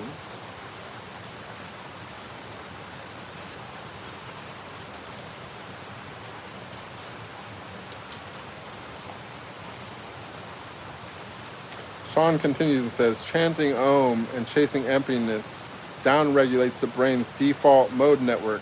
Why wrap basic neurochemistry in mystical baggage? Isn't scientific rationalism a truer path to reality than dressing up brain states as God? Well, the thing is like it's about reaching as many people as possible, Sean. You know, see what I'm saying? A lot of people, like I don't have a spiritual following. I have a following of people that were watching my old work, and then now I'm starting to gain some spiritual followers because of this project, because I isolated it from my other stuff. I could have used my other networks that were more developed, but instead I chose YouTube to have a fresh start, right? That being said, people do come and find me here, but not everybody, most people are not religious. Do you see what I'm saying? And so I could literally preach what I'm talking through any lens because of my actual experience with the things that actually created basically every religion, and the fact that that also brings an awareness of my own body that allows me to be able to also understand concepts like neurochemistry. That what I'm preaching is the need for the experience, not for the words. The words don't matter. I can talk all day long, and most people are not going to awaken because of it, right? Well, could somebody awaken because they adopted a neo-aesthetic lifestyle? Yes, they could. That's why I talk about that, right? But the words are a way to get people to try that out, to try different things, to make things like that happen. You see what I'm saying? Because I am about giving people the actual experience. And I can't actually give them the experience online or stuff. Maybe I could do it like in person, you know what I'm saying? But I can't do it online for the masses. All I could do is give them a recipe that could allow them to have it happen. Now, if somebody's already on the very brink of it on their own, maybe hearing me talk about it could like trigger that aha moment, and they could have an awakening. But some people are atheists. They don't realize that science is just another religion because it's not the whole truth, right? Like, if I was going to give any name to what I'm preaching, it's omnism, because I could literally, I don't even have to, I'm not even read them all. I'll tell you straight up. I could literally preach the same thing using the Bible, and I could do it better than any of your pastors or whatever. I'm going to talk from my ego for a second. I'm going to let my ego talk. I could literally preach your religion better than anyone else that preaches your religion, and take more people to awakening using your religion than anyone that you know.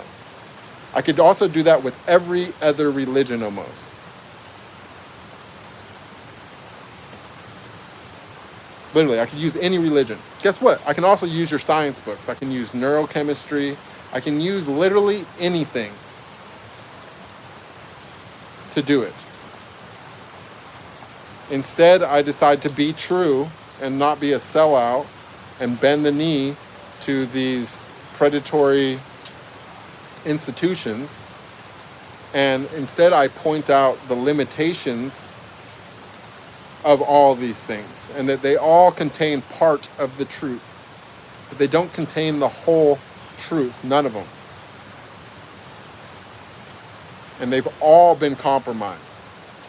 Every single one of them have been compromised as a way to capitalize, control, divide, so on and so forth. Right? And the most compromised of them all, in my view, is Christianity. Okay? And that's why you're challenging me. But trust and believe, I could pick up the New Testament tomorrow and I could preach it in a way that could actually help people better than any pastor or priest you know. Guaranteed. And now I'm going to put my ego back in the bag, and we'll go back and talk about love and compassion and things.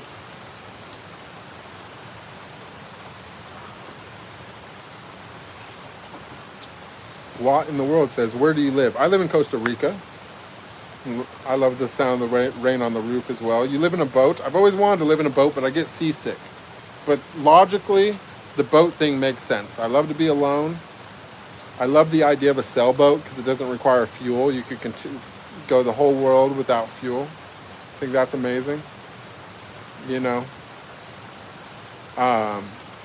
Yeah, my favorite movie growing up when I was a kid on VHS was Captain Ron. Loved it. I always wanted to live in a boat after that. Let's see.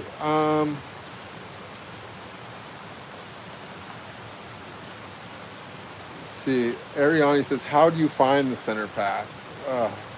I don't know.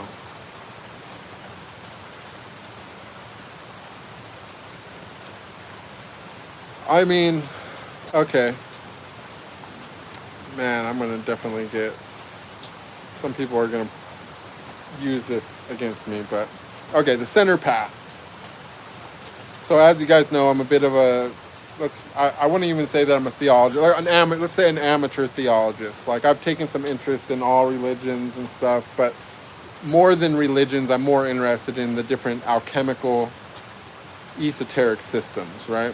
Now, I don't preach any of these systems, but I do like to read them and stuff as a way to recognize my own journey, because my journey, my unfolding happened naturally, and without intention. I didn't seek any of this out. It just was an accident, right? And more likely it was also had a lot to do with my past lives, and that I had already done a lot of work, and so, or I had already obtained something in past life, and it just took a certain trigger to remind me of that work. Now,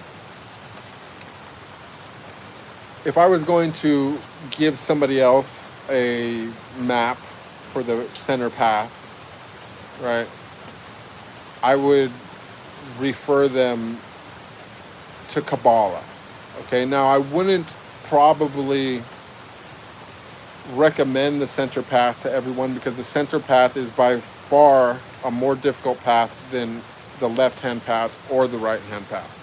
The center path is going to be exponentially harder than choosing a side. Okay? But the best way, without, like, if I had to refer to somebody a context of something that has already been created that accurately outlines the center path, it would be Kabbalah, right? Now, most people are aware, who know anything about Kabbalah or maybe about esoteric stuff in general, of the Tree of Life, right? This is the most classical symbol or image of Kabbalah, right? There's also something called the Qliphoth. I'm probably not saying that right. I've only read it. I've never heard someone say it. Or also known as the Tree of Death. Okay? And this is the mirror image of the Tree of Life, right? Now, I believe it's 22 paths on each tree. Between each of these, what are called Sephiroth. Sephiroth? I'm probably saying that wrong too. Spheres, each of these spheres. And each connection, each line on the Tree of Life and the Tree of Death represents a path, right? To a spiritual gain, to a level of consciousness, right? And so the middle path is to basically work both of these trees, right? Not just to follow the right-hand path, which is the Tree of Life, but to also integrate the left-hand path, which is the Tree of Death. Now, for some people, this is going to seem like some kind of black magic, hoodoo, voodoo kind of thing or whatever, but it's not, right? It's about integrating your own shadows, is what this Tree of Death is all about. It's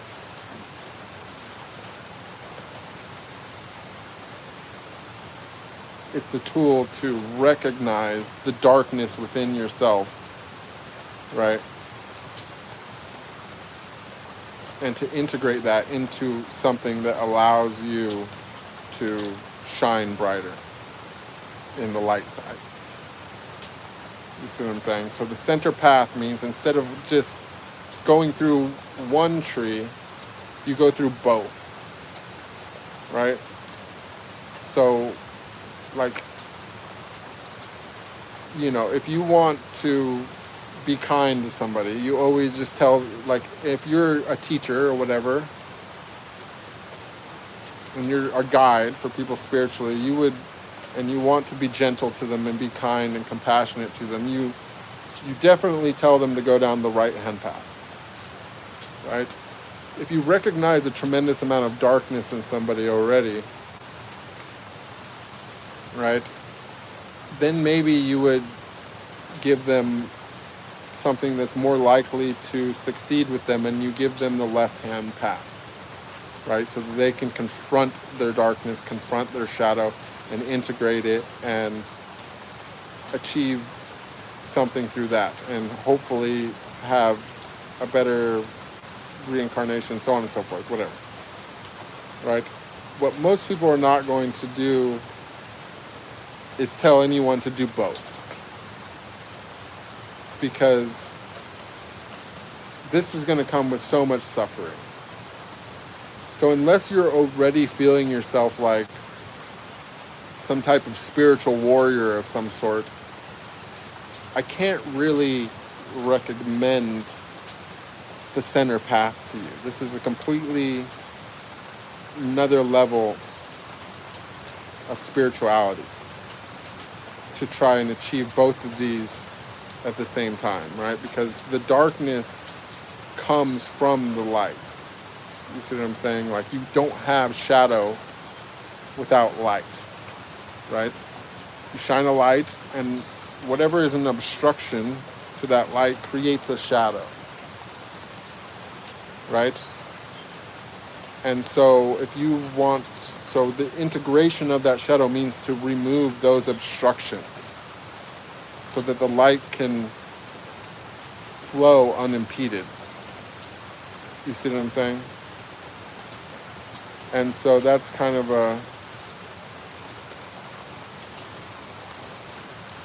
that's probably the best example I can, in a nutshell, of saying, like, the center path. But the center path is like, this is for someone that is, like, absolutely, completely and totally dedicated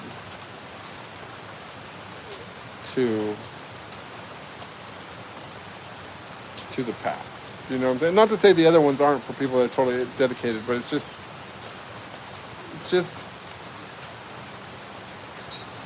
like, the person that's going to walk the center path is going to walk it regardless of what anyone tells them. You know what I'm saying? Like, the person that's going to walk the center path is probably walking it without even knowing they're walking. You know what I'm saying? This is like kind of what I was talking about before when I say, when you rebel against the self, like the person that was a born rebel that rejects society, rejects everything, rejects social constructs, rejects religion, rejects all things, and then eventually has nothing left to reject but themselves, and they rebel against every impulse that they have. That's the person that's walking the center path. But they're not walking it because someone told them to go walk it. They're not walking it because they read something or whatever. They're walking because they were born to walk it. They're walking it because they're probably already walked those other paths in other lives, and now it's time for them to walk their final path. Yes, Watt, I am talking about shadow work and embracing. Yeah.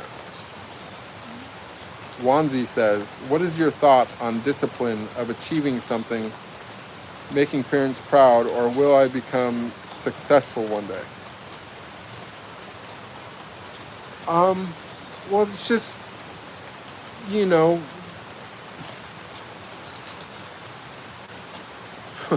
what a thought. Well, I've never had those thoughts. So I'm maybe not the best person to ask because I'm obviously going to give a contrasting point of view. But maybe that's what you're looking for since you're asking that question. So I'm not going to skip the question.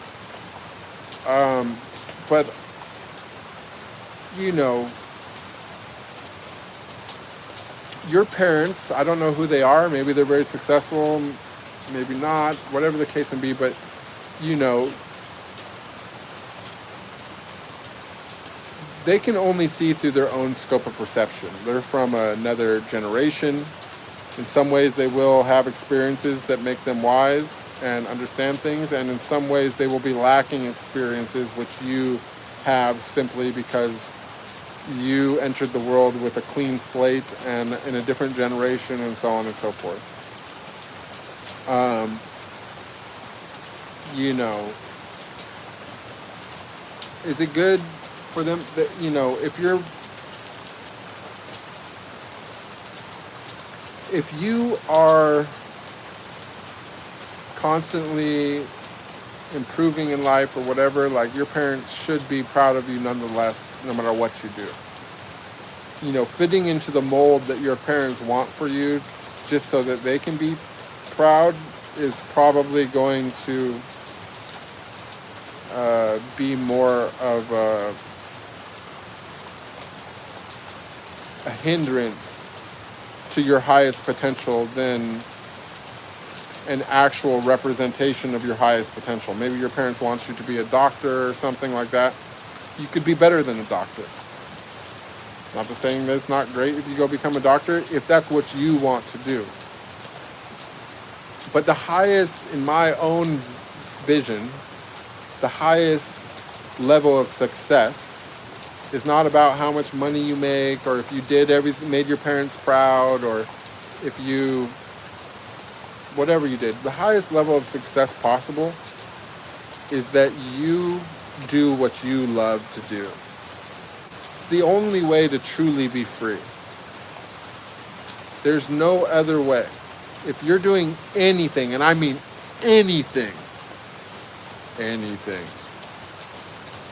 for the sake of money or or to have a certain image in the eyes of others,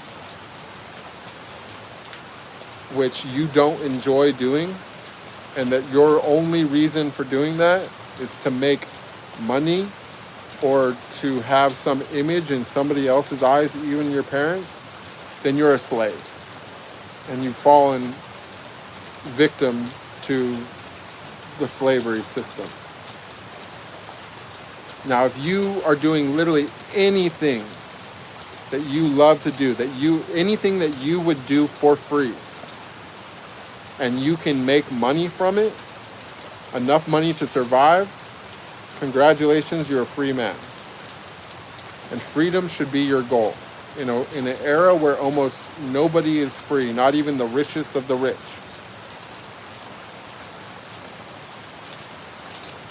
Freedom should be the main goal. There's a word in Japanese called ikigai, right? Ikigai means it's the center point between a few different concepts, right? What you're good at, what the world needs, and what you can be paid for. If you can find your ikigai, the center point that checks all three of those boxes, something the world needs, something you're good at, and something that you enjoy, then you are a free man. And your parents should be so proud of you if you achieve that, even if it's not the vision that they had for you or have for you. Now, maybe it is, but your ikigai should always be the main goal in life. Find your ikigai, right? And to know yourself.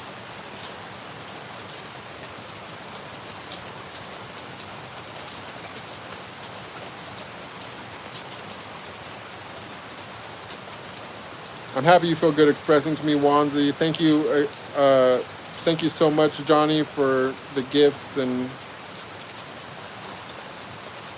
the well wishes. Mr. Wanzi says, you said happiness or comfort is God. I see mobile is easier to feel dopamine rather than be alone or to be nature.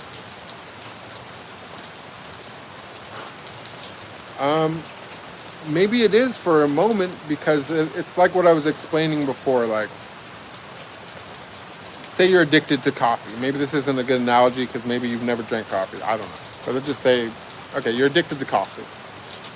Right? I'm using one of my own examples.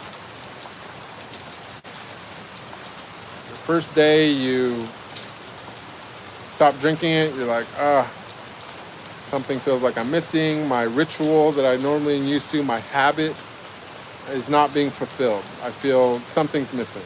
The second day, you now have a tremendous headache. Feels so bad, right? Third day, maybe you're even got a headache that's so bad that you're feeling nauseous. It's feeling right? But then suddenly the headache goes away, right? And you're like, okay, I'm not feeling as bad anymore, but dang, I'm just so tired, right? I can't get anything done. But if you then go, you know what, but maybe I don't need to do anything. Maybe I've been artificially amping myself so much that this is my body asking for something it needs. It's like rest. So I just embrace the rest. Suddenly now I'm sleeping deeper. Maybe I'm not getting as much done in my day or whatever. I'm not having that, but when I wake up in the morning, I feel so good. I feel like I slept so deep. I feel regenerated. And that goes on for a while, right? And then eventually, your energy comes back. Maybe it took a month. Maybe it took 6 weeks, but your energy finally comes back. But that quality of sleep, you don't lose that, right? Suddenly now you have your cake and you eat it too. You have energy without drinking anything. You also have a level of sleep that you didn't have before. So maybe you put down your phone, you go into nature and whatever, and your dopamine's crashing. You're not satiating your habit. So you just keep doing it, you keep doing it, you keep doing it. And then one day you look out and you look at it all and you say, it's so beautiful. It's so peaceful, right? And then something happens inside you, something changes like that. And now all of a sudden, it's the best thing that you could ever imagine. Something you need in your life, right?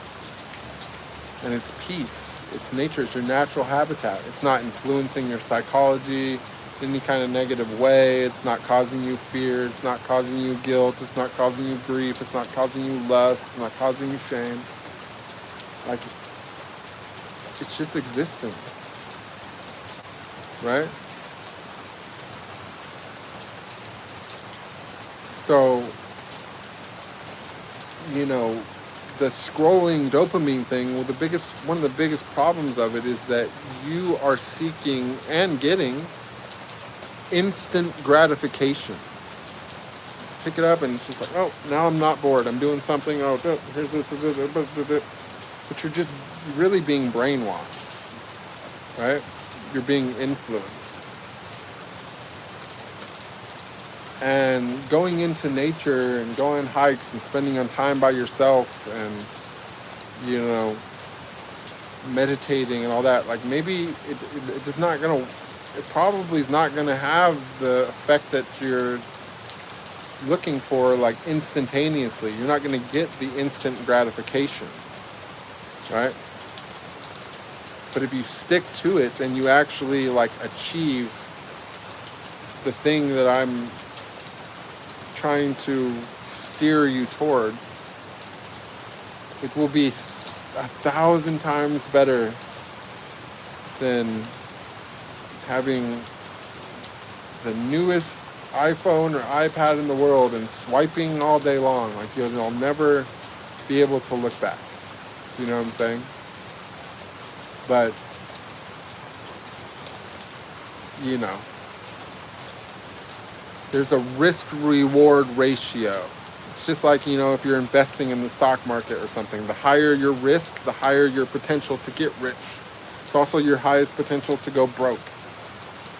You know what I'm saying? But if you want to guarantee that you're going to make a lot of money, or not guarantee, but you know, you want to have a very high opportunity to make a lot of money, then you use something called like compound interest, where you get a little bit of gains at a time. You get a little bit of gains at a time. And if you take a loss, it's a small loss. You get a little bit of gains at a time. You get a little bit of gains at a time. And then your gains start getting a little bit of gains. And your gains start getting a little bit of gains. It starts,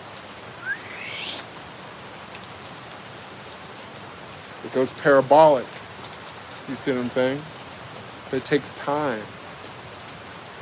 Right? So, you know what I'm saying? Like, you get back what you put in. It's not, everything is not always going to be perfectly linear.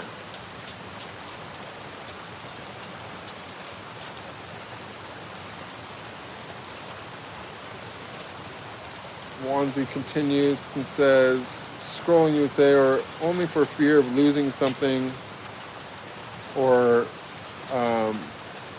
achieving something to secure my future. You could do whatever you want, all bad or all good, that is reaching to God by scrolling 20 hours, eating chips all day. I don't think you will, with the enlightenments, you have good chances to reach. Wanzi says, my screen time is 15 hours a day with no purpose. Still, I am already in spiritual journey. I never walk outside with home. Also, my mobile phone is best ever given by God. The scrolls. I mean, look, I'm not going to knock it. If your mobile phone brings you to God and makes your parents happy and secures your future and helps you with your social anxiety, I'm all for it. Like, do it. If you find a path to enlightenment like that and it works for you, I hope that you go share it with other people that have your problem. Like, make that sacrifice for humanity and help the other people that are already stuck on that path and help them transmute weakness into strength. It's not my path. I was a hell-raising, addicted,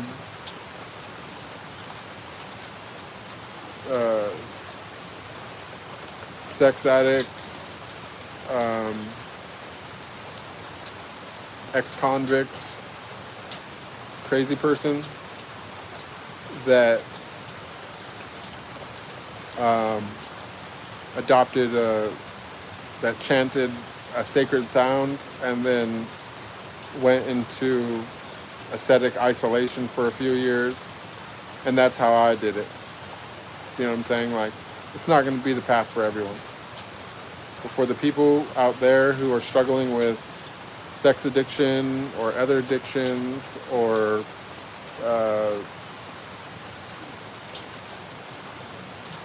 feeling like they are trapped in some type of slave society that want to be free and so on and so forth and can't fit into this nanny system of technological chains and boundaries and all that, I got something for them. You know what I'm saying? There's been many before me, and there's also many walking side by side with me right now. There's others in the planet, you know what I'm saying, like right now that are awakened. And they're, not all of them might be as proactive in sharing, because not all of them probably happen to have the platform to share to begin with, right? But they're still out there. And one thing is common, that if someone is truly awakened like that, like, even if they don't want to help you, if you ask and they think that it's possible that they can, like, they will. It's just part of the thing. Like, compassion comes with the territory. And so, if you're looking for someone like that, find someone like that. That has your same, that came from your background of your same problems and managed to make it transmute a weakness into strength. And if not, and if you succeed and you do it, and that was your path, be that path for, be that help for other people that have the same problem. Let them transmute weakness into strength. Give them the map. You know what I'm saying?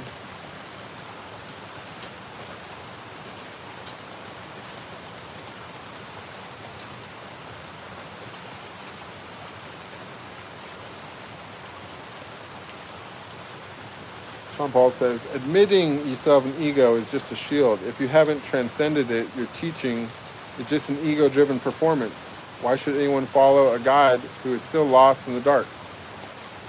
I don't know, Sean.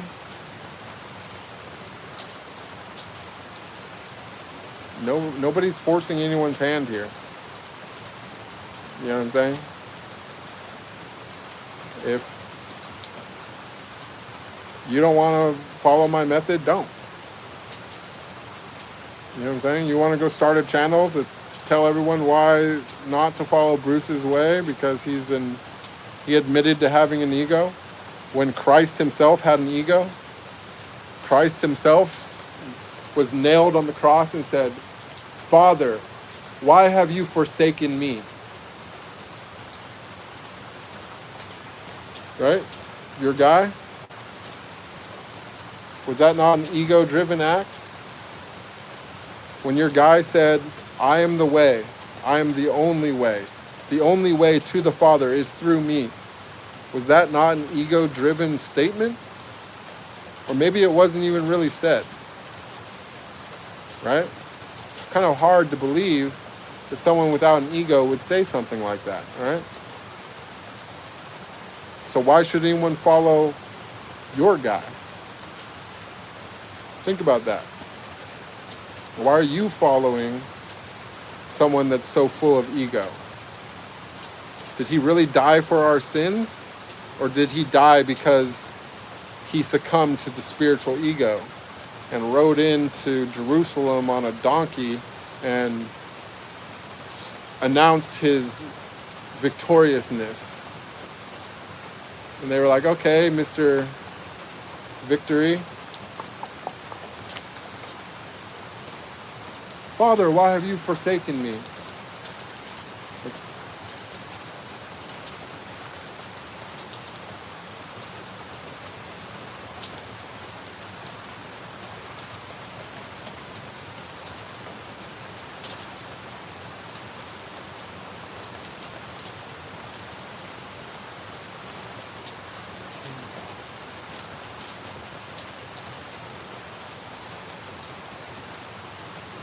Alright, well, Sean, you're being repetitive. Adios, amigo. Let's see.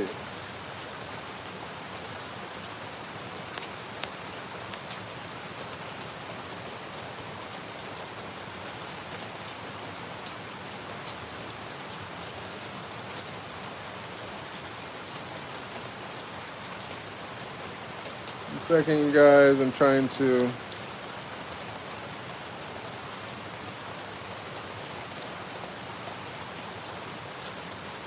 User says it.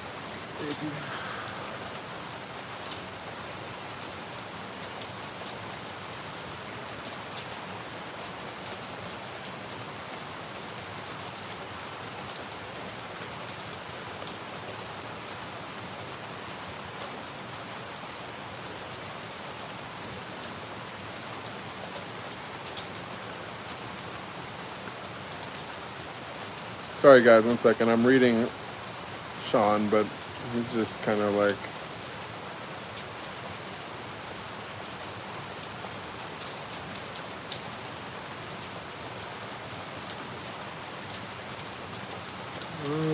one second.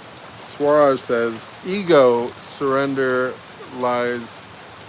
leads to God. Does that also include ego of being born to right religion, or ego of following the right God?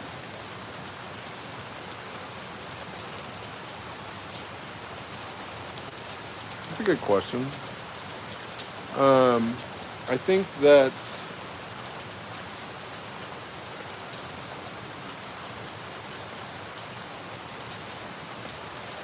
I guess that's probably like my biggest qualm with Christianity, is that they, or really any religion that thinks that they're the right religion. You know what I'm saying? I tend, but I also don't tend to believe that any spiritual leader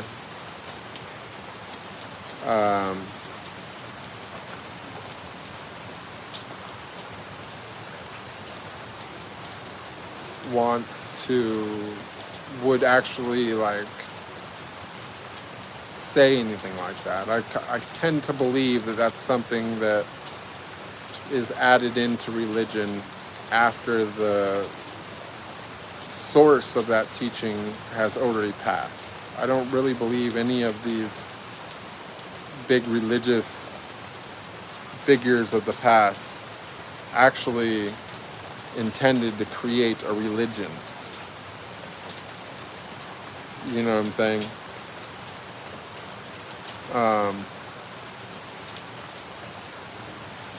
You know, God has so many different, is so great, right? It's such a big thing, right? It's everything. That even like the mood of God is a God. You see what I'm saying? Like,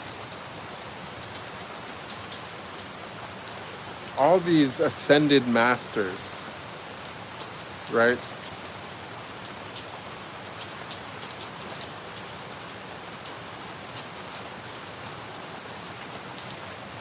At one point, they were just a work in progress, right? They achieved godhood, right?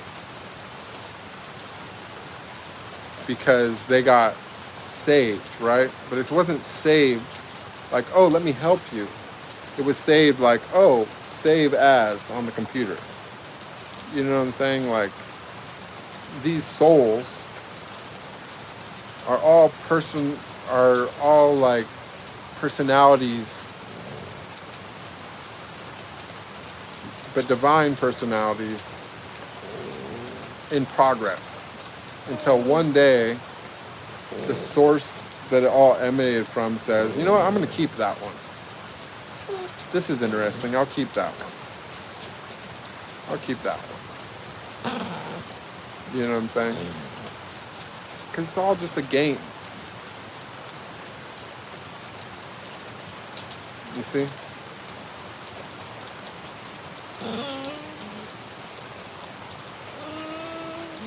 Let me ask you guys, do you guys think I should have kept Sean Paul, or was he being kind of disruptive at some point? Because he's just kind of, you know, I don't know why he's here if he is so triggered. Do you know what I'm saying? Hey, Suarez. No, hey, good to have you back. I remember you. Anjali. Sorry, guys. I don't know. I feel like maybe I shouldn't have blocked him, but it was like becoming repetitive. You know what I'm saying? Sam, go eat your food. Go. Munch. Go. Go. It's over there. Sam doesn't want to eat beans.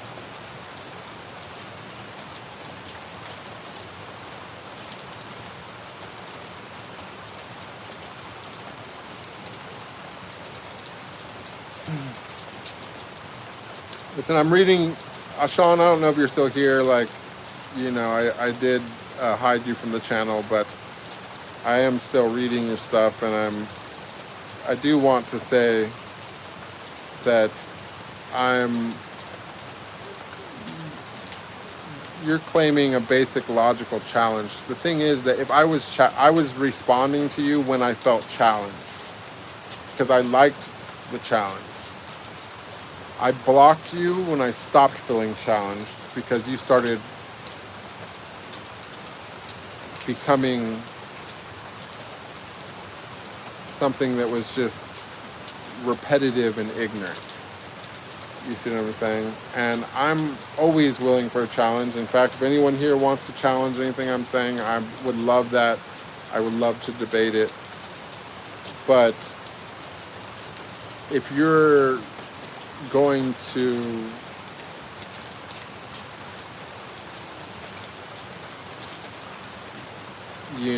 not listen to what I'm saying and just be repetitive in some type of ignorant manner that's not receptive to the things I'm actually saying, then it just kind of causes a disruption in the stream. I've already been here for 227 minutes. So as much as I do enjoy a challenge, I'm not going to go into I have enough work to do keeping my own ego in check than to deal with your ego. You know what I'm saying?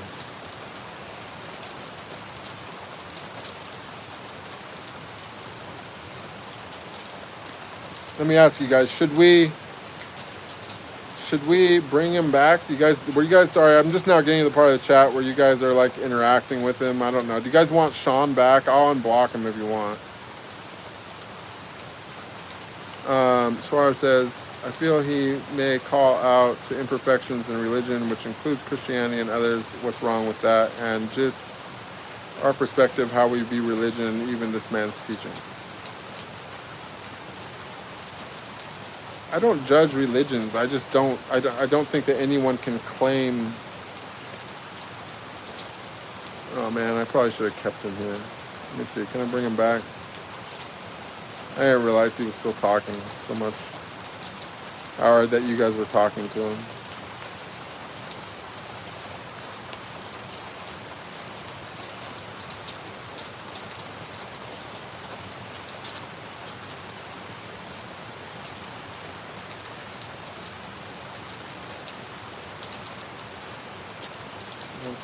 Alright, you guys, I can't read your guys' whole thing because it's a big conversation, and I'm glad you guys are interacting with each other as well. I'm just going to scroll through the chat and look for anything else that's addressed to me.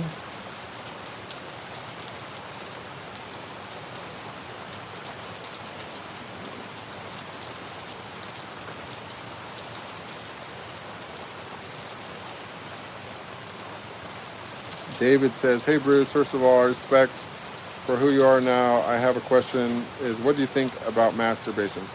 Absolute waste of energy. Like, and honestly, it's questionable as far as self-respect and stuff goes, because like, it's one thing if you were to consult with a memory or something depicting your own image. It's very questionable to be doing that kind of thing with something that is, Actually, I probably shouldn't even be talking about this because I don't want to get myself in trouble. This is like educational based. I'm trying to give an educational answer, but I feel like the slippery slope. I don't want to get flagged on here, but it's not a healthy endeavor. And even if you're engaging in real interaction with a woman, you should only do that if you're capable of stopping yourself from expelling anything as like a climatic ending to the end, unless you're trying to make a baby. Other than that, every time that you release that, you are weakening yourself.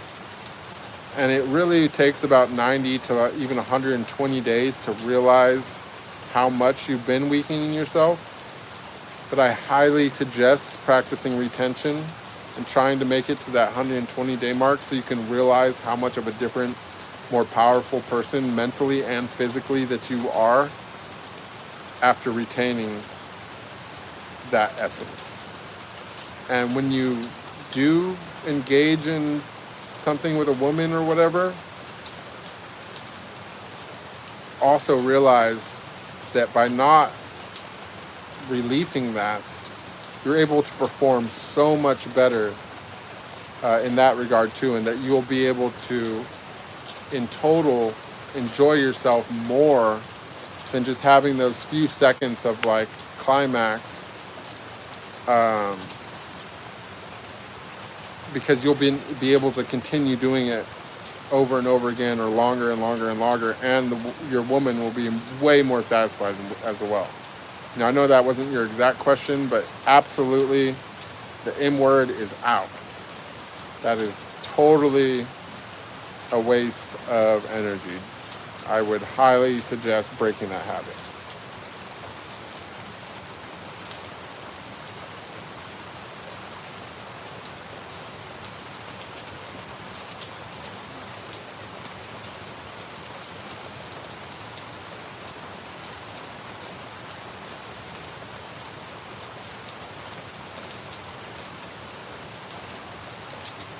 You guys want to see Sam? No, well, Sam, you want to be seen? No, he's crying because he doesn't want to eat beans. I didn't give him any chicken today. Is it Jimmy?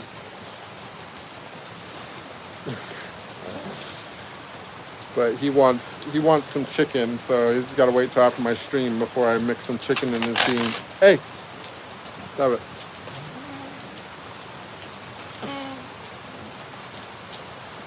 Thank you, old school grandma. Oh, I did make it to the bottom of the chat. Look at that. Okay, you guys, I did unblock our guy in case he wants to come back and debate another day, but the stream was getting long and it was getting repetitive, and we were kind of in a downward egoic spiral. So, I don't know. I hope you guys don't think that I did the wrong move by exiting the conversation. But anyways, we had a really good stream. I think you guys, I love you all very much. I will see you next week, or maybe even sooner. Hopefully, maybe I can squeeze in an extra stream this week. Thank you all for coming who came. I'm not sure. I wasn't really paying attention. It seemed like we didn't get too much traffic today, but